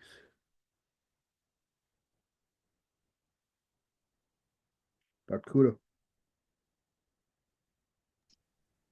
Kuda. We should make our vote count, like you said earlier on. We should make what? Our vote count in a society where we're in, like what has been explained just now, that we are here in another government, a government in a government. So we got to respect the laws and go abide. And if we want our voices heard, we need to go and vote. Yep. If we want changes made, we need to go vote because we are within this government. Yep. So we, as African Americans, you are citizens born here in America, and you are entitled to express yourself through voting, so that you can own properties. Yes. If you don't vote and make your voice heard through your vote, it will be difficult to do certain things, like, for instance, owning property, I think. Well, it depends. Mm-hmm. I put owning property there because I feel that they should be synonymous. As we become owners in our communities, we should have a voice in those communities, and we should help to make sure our communities are safe, well managed, and have proper facilities for education.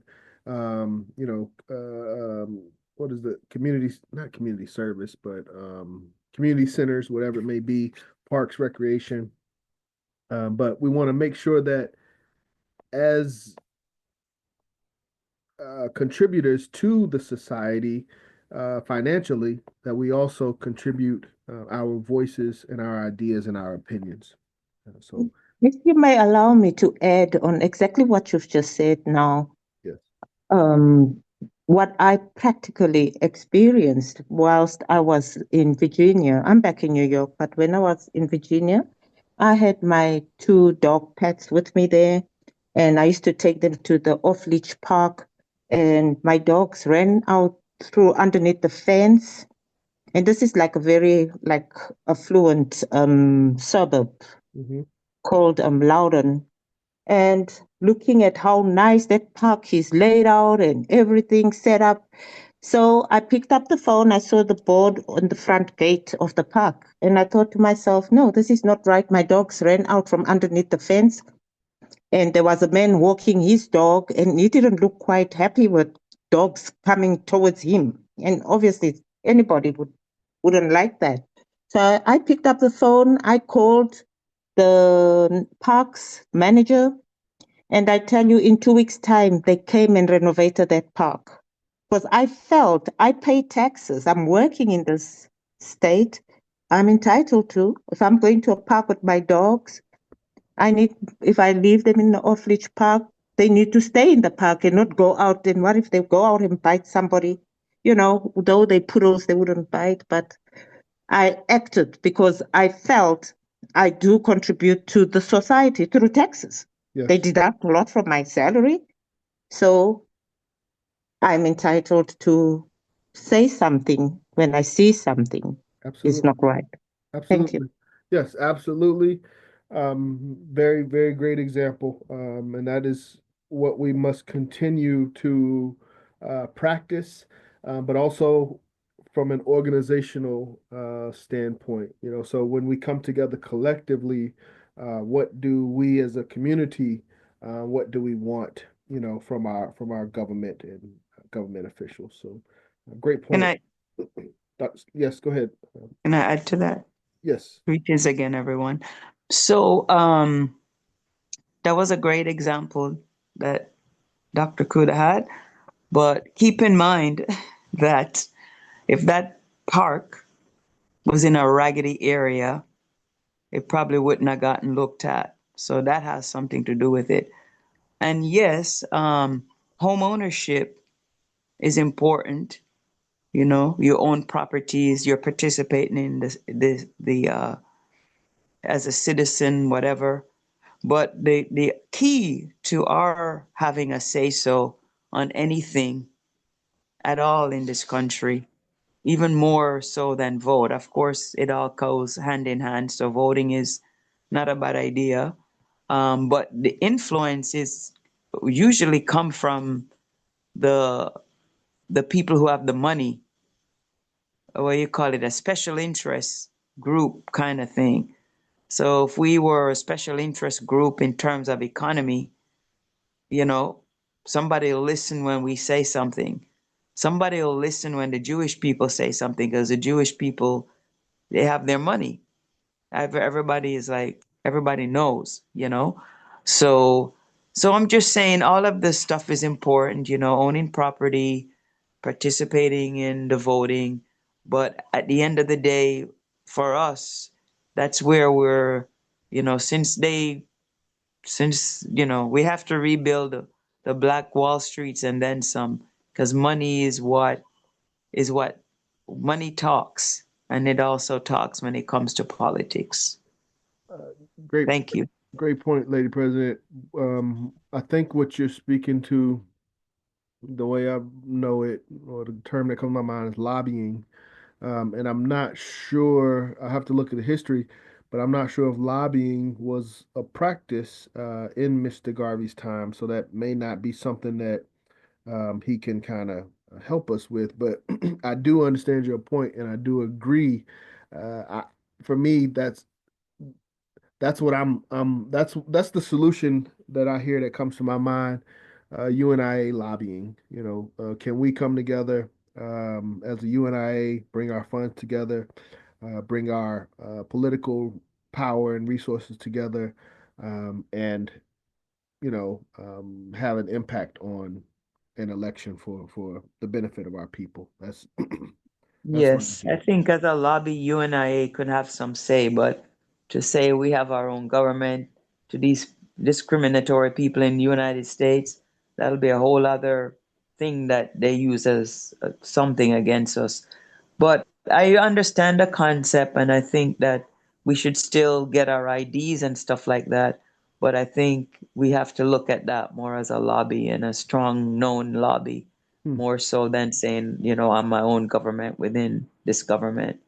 It's just, you know what I'm saying? Maybe we could start out as a lobby and then end up, few generations from now becoming such a strong force that they look at us as a government. But I think that's how it would come about. I understand what you're saying in it, and I think you use the right word, aspirations. What are our aspirations? And again, in our inception, as we talked about with this lesson, lesson 8, we are, and the UNIA is simply a society.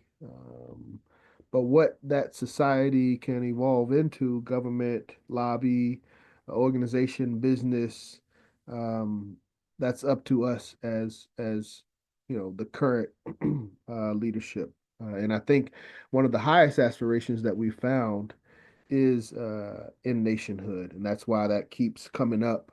The concept of government we feel that that's our highest aspiration, and we feel that that's something that we should not lose sight of. But your points are valid um, in regards to something that's more within our grasp, I think is a good way of saying it. Couple more questions. It's 10 o'clock. We still got a reading for those that have not gone through the reading for this lesson. What must we do? What must we fight to maintain and or acquire in regards to politics globally?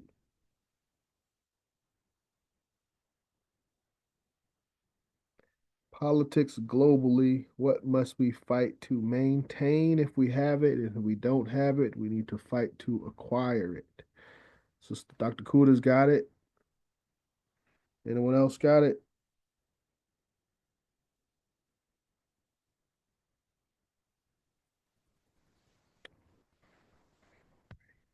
Dr. Kuda, what you got? Suffrage. What does suffrage mean?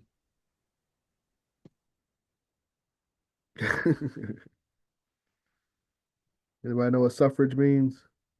I do. It means a right to vote. Absolutely. Yes. So suffrage is the word, and that's the word I was looking for. Suffrage means the right to vote. So um, we have that. Majority of our people here have it, with the exception of felons, things like that, individuals that may have lost the right to vote. So for us, predominantly, our charge would be to make sure we maintain the right to vote, particularly for future generations, so that they could, have the same freedoms, um, or at least, opportunities that we have in regards to voting. And for brothers and sisters in other lands that don't have those rights, Mr. Garvey encourages us for us to fight for them to acquire those rights. Everyone clear on that? It's a very fundamental, could be argued human right, but it doesn't necessarily have to be considered human right. But just having a voice in your community, having a voice in the decision making process, is something that Mr. Garvey encourages. If there aren't any questions, we'll go to our last question. Question 16. Who handles the international policies of the Universal Negro Improvement Association and African Communities League?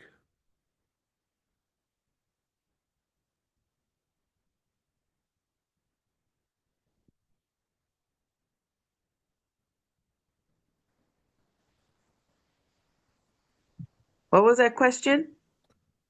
Who handles the international policies of the Universal Negro Improvement Association and African Communities League? Would that be headquarters? It's a specific position that I'm looking for. The President General?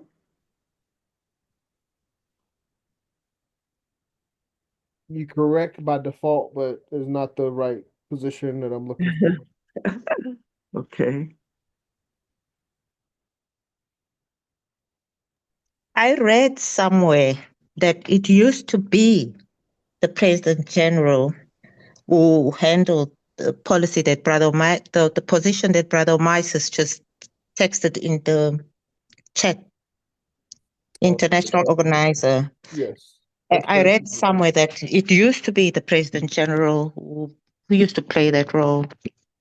Well, no, the President General currently serves in that role. There used to be well, I don't know, but in the Constitution, there is a position of international organizer, and basically, they handle the responsibilities, international policies. I think the way you're putting it is right. I read it for now that he's currently covering that. I think in the past we've had Mama Henrietta. Yes, yeah. We're going way back now. Yeah. It's She Garvey's was the time. first international organizer. Yeah, we got to go way back to Garvey's time to get, separate. I have a hard time in modern time, 2000 and 90s, 80s, finding someone that was holding that office outside of President General. But yes, in Mr. Garvey's time, as Dr. Kuda said, Lady Henrietta Vinton Davis served as our first international organizer. And thanks to President General Mariama for taking me to see her stone at the cemetery in DC somewhere there. Thank you very much. Up until today, I hold it very close to my heart. Thank you, President Mariama. Oh, yeah. Yeah, from one international organizer to another. Yeah, she was very important. But we used to also have a national political director also. Now, that's not international policy, but the purpose of the Universal Negro Political Union was to, at some point, develop a worldwide African political party. So, no, Kwame Nkrumah and his All African People Revolutionary Party wasn't the first to come up with that concept. But yeah, we did actually have a separate national political director who also was in D.C. back in the 20s when the Universal Negro Political Union was thriving, but it wasn't the international organizer at the time. He was actually vice president of D.C. division, though, and a former congressman from out of South Carolina. But anyway, that's another story. Briefly before we get into the reading, in regards to society, everyone should understand the structure of President General Michael Duncan's administration. And I try to keep this updated. This hasn't been updated. It's supposed to be updated in 2024. The only change would be third assistant president general is no longer Charles Butler. It is Brother Oster Bryan. But besides that change, everything else is consistent. The Office of International Organizer, well, this is wrong as well, but the Office of International Organizer previously was under First Assistant President General Raymond Duguay. But again, to my knowledge, President General Michael Duncan has assumed those responsibilities. But just to ground everybody, bring everybody back home on society, this is the leadership of the society that we represent. Council General Attorney Imhotep Akibalan, we have the pleasure of having him with us. Any questions or comments on society in lesson 7, the social system?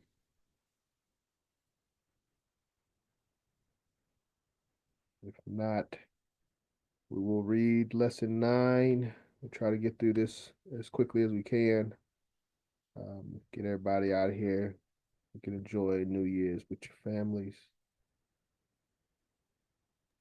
And for those that have already read this, you don't have to, feel free to excuse yourself if you like. Brother President General Moima. I'm going to say quickly, too, since we had talked about the idea of sovereign government, I just wanted people to pay in mind attention to the fact that the UNIA itself doesn't have to formulate a government in order to have UNIA government, if you know what I mean. And by that, I mean the same sense that, let's just say, for example, that President General Michael Duncan had convinced his brother-in-law to join the UNIA while he was president of the country. And he got so involved in UNIA that he may have hired or appointed certain people to offices who were also Garveyites. His nation would have been a Garveyite nation. It would have been ran by Garveyites, but he wasn't, a president general, etc. Same way you got Christian nations, even though the Pope isn't running that, government, etc. But majority of that country is filled with people who are of that mindset. So the people who they elect are going to be people of a certain mindset. So sometimes we don't actually have to build a sovereign government. If we organize and grow as we're supposed to all over the globe, every place where Black people are in the majority is going to be a UNIA government. So anyway, just something to think about. Yeah, great point. Great point, Brother Moyama. And that's why when Mr. Garvey speaks on the Jews, or I like to consider Israelites as well, I think that's a great comparison. In Mr. Garvey's time, there was no geographical boundaries of a land, Israel. That wasn't established till 1947, I believe, several years after Mr. Garvey's transition. However, the idea of the Israelite nation, the idea of a Jewish culture, was still there, and the people still embraced their culture and still had a level of unity, no matter where they were throughout the world, even if they were, here in the United States or in Africa or in what was deemed their land in Europe. So I agree with what you're saying, and I think it's that mentality that Mr. Garvey is trying to implant in each of us as Africans, so that we we have that solidarity, we have that unity, through some sense of unified cultural practices. But I do think, I mean, I don't know, I don't know, I would think we would want some geographical boundaries, because even Israel has claimed their boundaries now, and even Roman Catholic, they may have a small area in Rome, but they still have geographical boundaries that they can quote unquote defend. Brother Moyama. Oh yeah. Oh, 100% agree, definitely. Okay. Yeah, that is the aspiration, but like I said, of course, those people couldn't do that until they had hundreds of millions of people organized and paying tithes and doing everything they're supposed Absolutely. to. Yep. Yeah. With a few thousand people, we ain't gonna get there no time soon. But Yes, we sir. aspire to it, though. I agree. Yes, sir. Yes, sir. Yeah, we got to get everybody on the right mental frequency. Okay. Thank you, Brother Moyama. Brother, lesson 9, Brother, First Vice President. We got a recommend or a request for you to read lesson 9 for us. Brother Macias, you there? Are you available?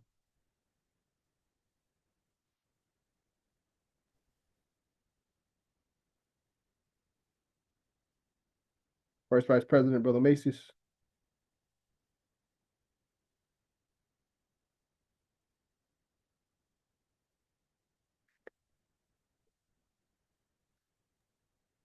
He's on mute. Oh, he's driving. Driving. Okay, no problem. No problem. Any other volunteers that would like to step up for our First Vice President since he is occupied? I will read it. Thank you, Brother Orman. Diplomacy. Diplomacy is a word used to express the peculiar relationship between nations. Diplomacy is the relationship that nations use to conduct their communications or approach in dealing with matters of state and to affect the relationship of a certain nature between them. In the broader sense, diplomacy means thoughtful and careful consideration of words and ideas expressed to reduce the words and ideas to the level of being the least offensive while they carry the force of what is desired to the maximum. One second, Brother Orman. I just want to give a caveat as we get into this. In my experience, lesson 9 is probably one of the most misunderstood and misused lessons of all of the lessons that you'll come across. Mr. Garvey gives some tactics that he allows us to use in a diplomatic setting, but I believe personally that those tactics have been used in the wrong setting. But with that, Brother Orman, please continue. To be a diplomat, one has to be very careful. Okay. In his expressions before indulging in them.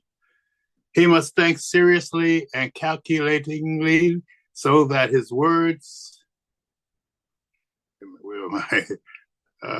It was think seriously and calculating, so that his thoughts and words may have the desired effect without arousing suspicion or inviting hostility. You must first be a very careful thinker and a psychologist to be a diplomat. A diplomat never reveals his true state of mind, okay? He never reveals his hand in dealing with a situation. He always keeps a line of defense for whatever he says or does in reserve. A diplomat never talks before he thinks. He thinks an idea over several times before he expresses it. The idea is that he must not be found wanting or on the wrong side of any question. If he is found on the wrong side, his efforts at diplomacy fail. He must be able to read other people's minds and intentions, and use that knowledge to safeguard and protect himself and the interests he represents. A skillful diplomat is always master of the situation. He is able to fool or deceive others to gain his point. He never exposes himself to be taken advantage of. He always leaves a loophole for escape from danger or trouble. His language is always couched in a manner to carry weight in a particular direction, but at the same time not to be so offensive or revealing as to cause the person dealt with to immediately jump at a conclusion by completeness of the thought expressed. In fact, a diplomat always gives out expressions that carry double meanings or more than double meanings. So that if one interpretation is dangerous to affecting a good relationship, he can always fall back and say it was not intended that way. In diplomacy, you mean to take the advantage of the other person, never open a suggestion, but gauge your words most carefully to ultimately win that in view, which is sick in quotation, however, without expressing it in the raw. A good way to get good results is to actually feed your opponent with good words that mean nothing, and then when you come down to the business part, hold your ground, but still use good and pleasant words to win. Never approach anybody that you want to get anything out of or any good results from in an offensive manner. To the contrary, win them with a perfect smile in the most gentle manner. Do this even with your enemy. Until your enemy has positively delivered himself and there is no alternative, then show your hand. Never show your hand at the start. The idea is to make friends and to get results, rather than make enemies and lose results. This must be applied to all phases of organization, work, dealings with the race, and dealing with others of other races. It is said that a kind word turneth away wrath. It is good diplomacy. Even if a man is going to kill you by threatening you, it is best to smile with him before he actually carries out the intention, so as to prevent him from doing so by showing him a smile rather than to suggest the gravity of your indignation, which will cause him to think that you are going to kill him first. Then he will surely kill you in self-defense, even though he first threatened you. Many a man have been killed when their assailant did not really mean to kill them, but only to bluff them.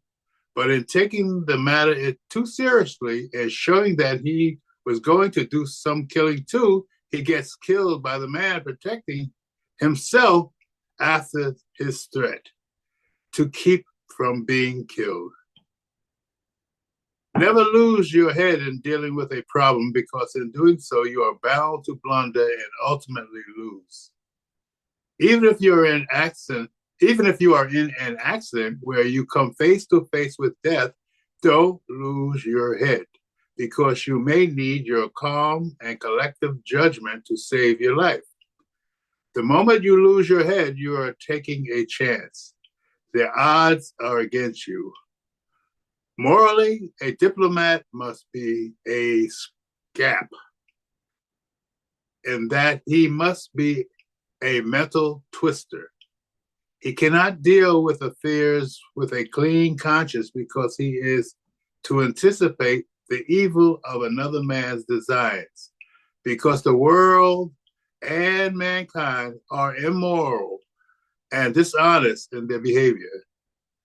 He necessarily has to adopt such a method as to safeguard himself or his interests from such designs. You cannot be a true Christian before the act, but become so afterwards by repentance, which is personal. If you are protecting the interests of others, you have to sink your own personality, but still recognize the fact that you are responsible to those others. Therefore, you have to adopt all the methods of diplomacy to protect others. Hence, you cannot do so with a very Christian soul, because most of the souls you're dealing with are corrupt. After you have dealt with them and you have won your point, if there was any act that was immoral or crooked which enabled you to win your point, then pray afterwards for forgiveness, but not before. Be sure that the act is done and leave the act where it is. If it is in the interest of goods, then square your conscience with God. If the truth is going to affect your cause, then never speak of it, but go around it in every kind of an ambiguous way to justify your lie to save the cause. If you have won your cause by a lie, then as early as possible try to make the cause right, but only after you have won.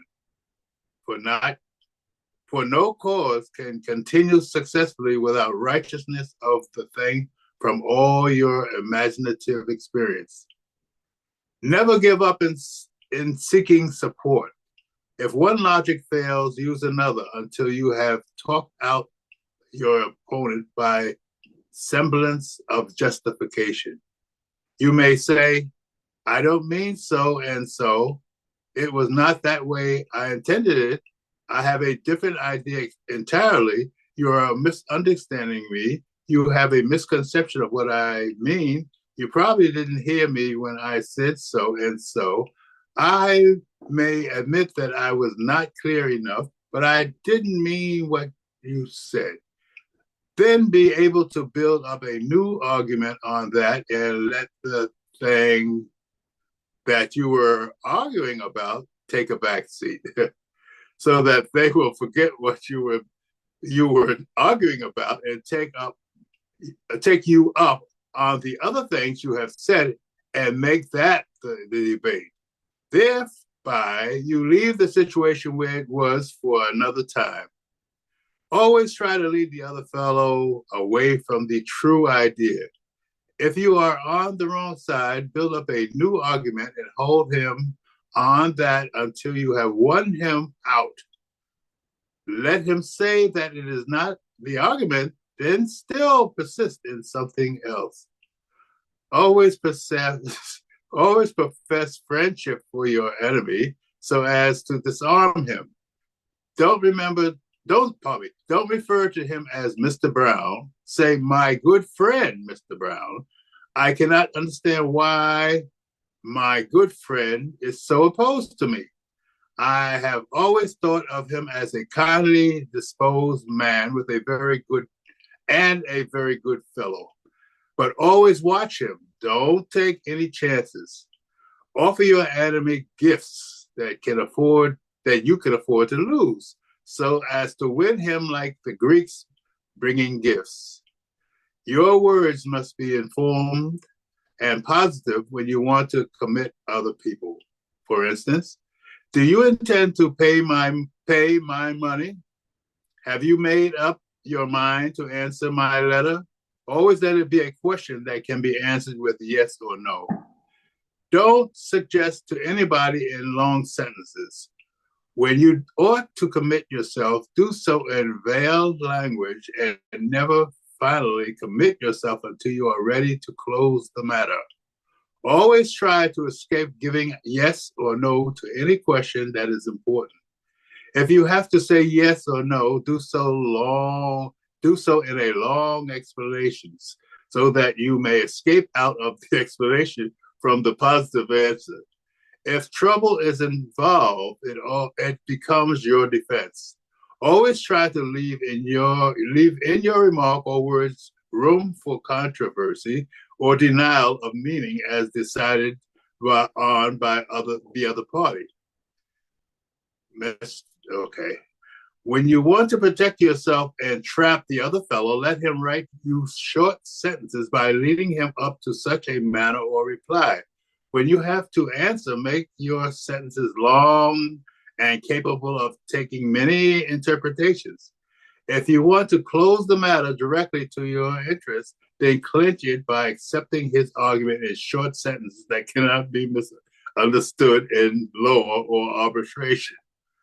When you are inviting explanations, make your sentences very short and to the point. When you are asked to give explanations, consider carefully if you should make your sentences long or short. Use discretion. Okay. Always allow the other fellow to talk first by leading him. Let him talk of everything in his manner so that you may know your man. Never let him lead you out. Always be reserved in a word, but be a good listener. Then when you have everything on the other fellow, decide the situation and take action. To get a man to talk, offer him courtesy. Offer him a drink, a cigar, etc. Say it is a beautiful day, isn't it? How have you been doing lately? Are you comfortable where you live? What do you think of so-and-so? If he is reticent, you know you have a hard customer to deal with. Then find out his weaknesses by investigation. And when you find it, invite him back again and cater to that weakness. His weaknesses may be for the ladies. Invite him to meet your best friend and get your friend to pump him and tell you what you could not get from him yourself.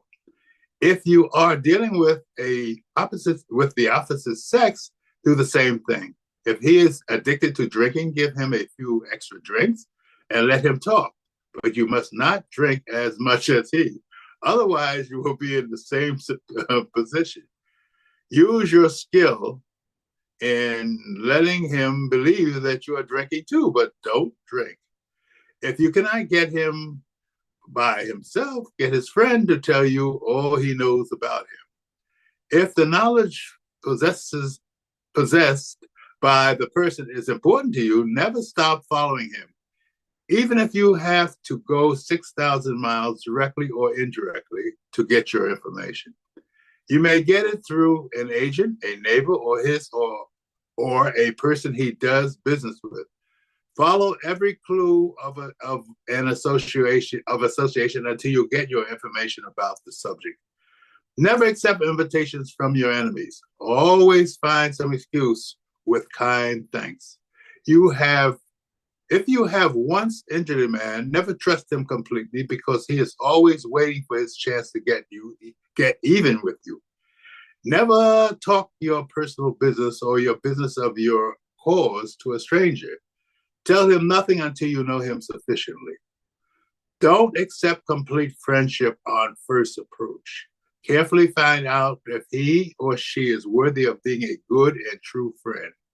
Otherwise, you may find yourself in the ditch. Never give valuable papers or anything of value to a first acquaintance or a cordial friend or a neighbor to keep. If the documents are valuable by way of information, don't allow even members of your own household to keep them. Keep them secretly and privately because you don't know who may give you away. even innocently. There's always a third person in everybody's life. Be careful of that third person. That person may come between a man and his wife, a brother and his brother, a sister and her sister, a father and his children, a mother and her children. Remember, there's always a third person, and that third person may not like you very much. Always be careful of the second person, because the third person always comes through the second person. You may quarrel with the second person sometimes, and in the passion of revenge, which you may regret afterwards, the second person may reveal your secrets. Therefore, take your secrets to the grave and only let God know about them. Never lose your head and divulge anything that would mean trouble for you with the law. The person who has the secret may change his mind about you and turn you in even after 20 years. Many people get into trouble without knowing where the trouble comes from.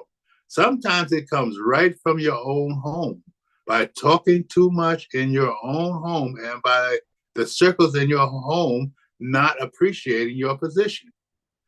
They innocently give the information out to other parties who are not interested in you, but are probably interested in seeing that the one you have offended gets justice. Therefore, the person prefers to see you hanged, rather than see his friend whom you have injured go without justice because of what you might have done to that person in your secret. There are several kinds of, should I go to economy? Yeah, thank you, Brother Orman. That completes lesson 9, diplomacy. 32 after 10. Any brief questions or comments on the reading before we close out? Great reading, Brother Orman. I felt like I was listening to an Audible reference. Same here. Thank you. That was really nice. I was following. Thank you. There was a lot of stuff in there. Wow. That diplomacy is a trip. You gotta be careful with diplomacy. I forgot what they used to call it. It's there's a term that they use for that. I was trying to think of it as I was reading, but it didn't come to me. It eventually come to me. But yeah, it's not duplicity, but it's you have to. It's a psychological thing that you have to be in. To be in full control, you have to control the wording, and you have to be able to evaluate the other person, and to manipulate. There's a lot of manipulation in there, and there's a lot of insights in there that you'd have to develop during the course of the conversation. It's like a word game that you'd be playing with the individual, and just to jock him into position to be able to take control of the situation. If I may add, President John, yes. What I found out is that most of what Brother Ormond read in this Message to the People, Lesson 9, most of what he read there is some people are actually practicing it. Yes. For example, I have been watching, recently I've been watching, I don't know how I got to watch that. It's called Shannon Shay, Club Shay. Yes. They're interviewing people. And I've also been watching the comedian Cat Williams. I'm not really into things like that, but for this past week and a half or so, I've been watching, on my phone, and I'm like, wow. Now, in Club Shay, he invites them and he'll have his cognac there. And as they are talking, they are drinking. And I notice himself, Shannon, he doesn't drink that much. He'll just take a small little sip. So some of what you read in here is actually, some people are practicing it. And there's another one that I also picked up, some words that you used here that I've heard somebody using. So it's good that our President General, the Honorable Marcus Garvey, had shared these things from his personal experience, I'm sure, what he experienced when he was in jail, because this is his message to us from prison, right? No, ma'am. This is after prison. This is 1937. Originally, this course was put together in Toronto, Canada. Was the first time it was introduced, and then he did a second course that was a correspondence course from his England headquarters. This message to the people. Oh, it was just a letter that you read to us that was from his prison? Correct. He's got a message from the Atlanta prison. Well, two messages that he gave from the Atlanta prison. One when he first got there, and the second one, I forgot how long he had been in prison. Oh, okay. So this course is not based on some experience from prison. Well, no, it's based on his life experiences. Yes. But again, this is him at the age of 50, 1937. He was in prison from 1925 to 1927. If I may. Brother Orman, yes. Yes, yes, I gather that it must have come from his dealing with the type of people from we were reading earlier about how they sabotage everything that he was doing. I guess he got a firsthand experience, a lesson, and how people actually behave, and how they're able to manipulate. And because a lot of things that really destroyed most of his projects was people who were able to outmaneuver him because they didn't get caught, and they finally end up destroying the actual project. So, but in hindsight, these are very wise because this is the philosophy of this world that we're living in. This is, everyone, the lie is the supreme ruler in this world because lying is the manifesto of the Western world and duplicitousness. And so it's terrible that you have to learn it after the fact. But I'm sure if he had that knowledge firsthand, and if the group, and he had control of the minds of the people in the group that he was working with, if he could have taught them earlier, I'm sure a lot of the errors that caused a lot of his projects to fail would not have failed. They would have been able to isolate and pick out the people who were actually the main problems that he had to deal with. Pardon me, race first.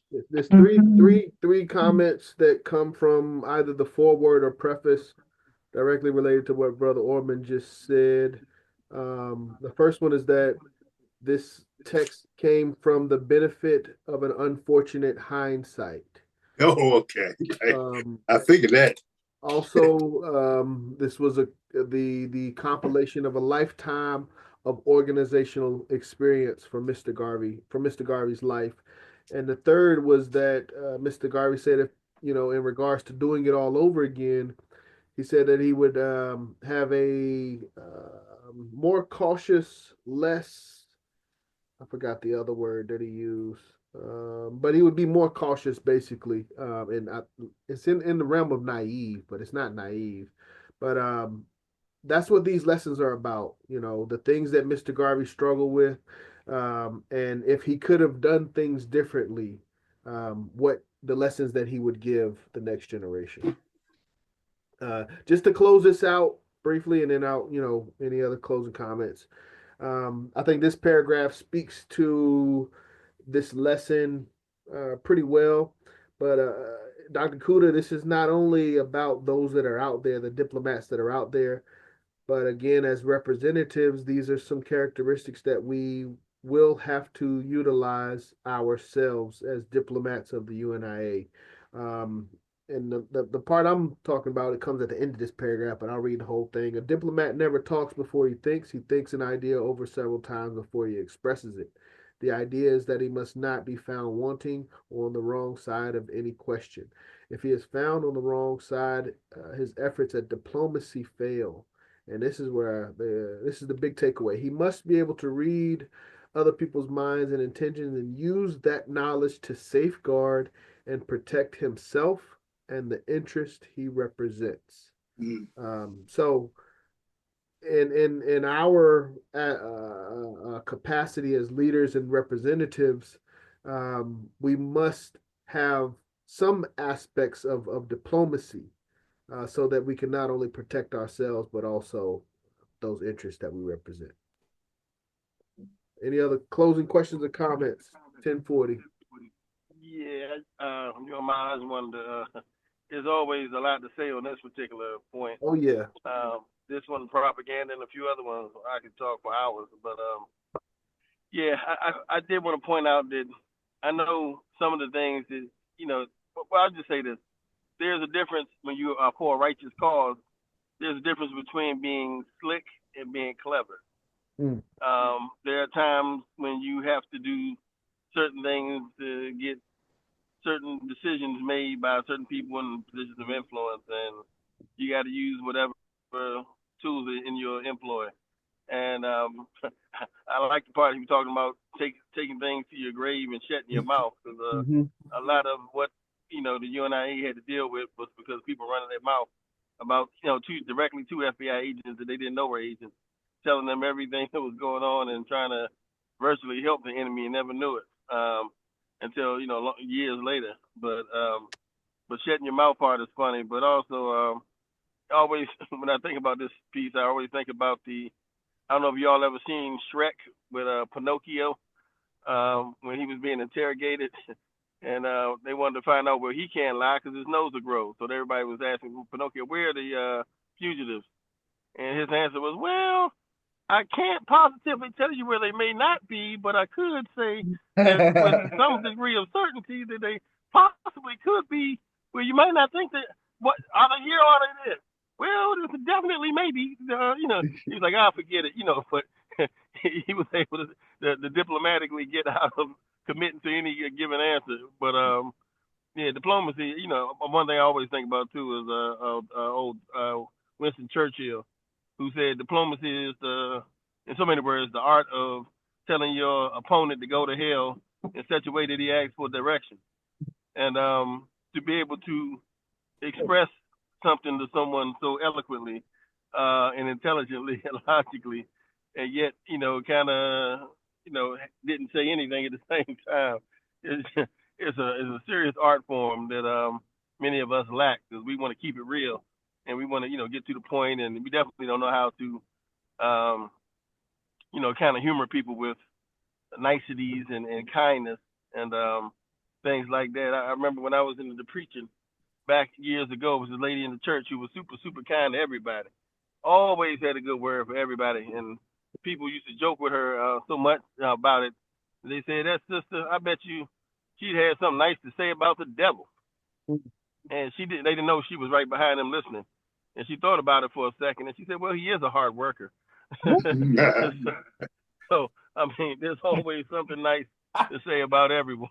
But diplomacy is finding that way of doing things, and minimizing your enemies and maximizing your friends along the way, and getting your objective reach. But again, we'll talk about it next time. Sir.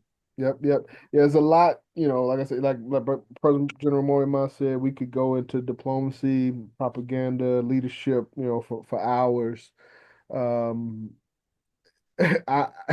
This is one of the hardest lessons to instruct, because some of the tactics that it empowers us to utilize, morally can be questionable. So the only thing I'll say in closing, this is lesson 9.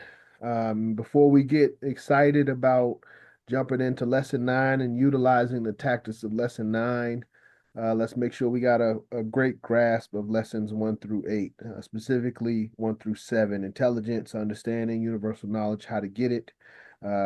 We should master that lesson, master lesson 2, leadership, master lesson 3, aims and objects, master lesson 4, elocution, lesson 5, is that God or Christ? I think 5 is God, lesson 6, Christ, lesson 7, character, lesson 8, social system.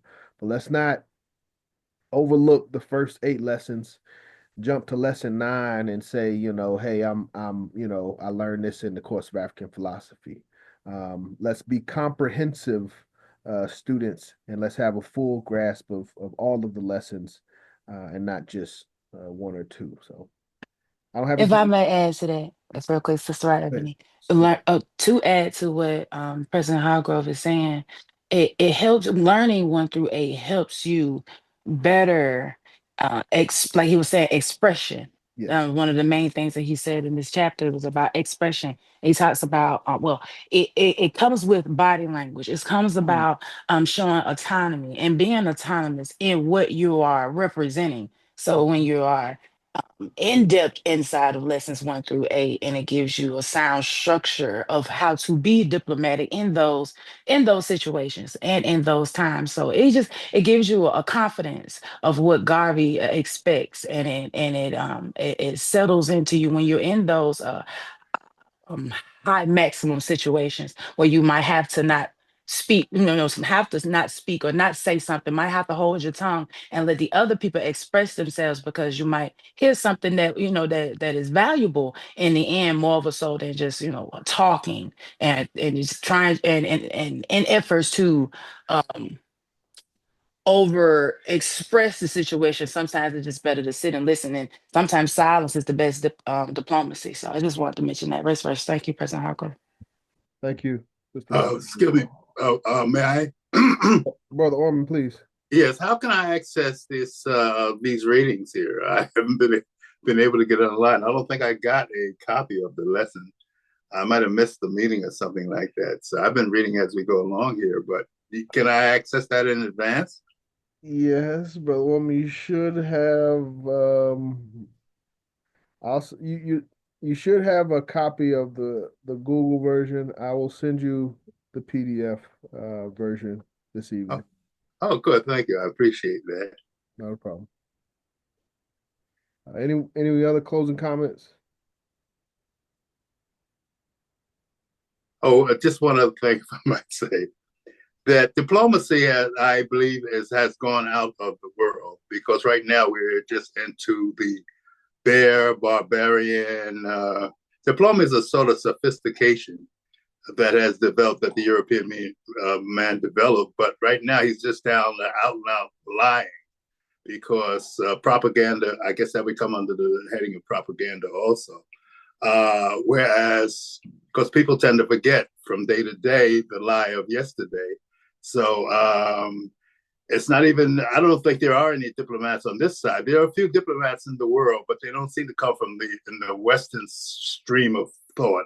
So they've just been regressed into the barbaric state, whereby it's just bluntness, no sophistication, no diplomacy. Race first.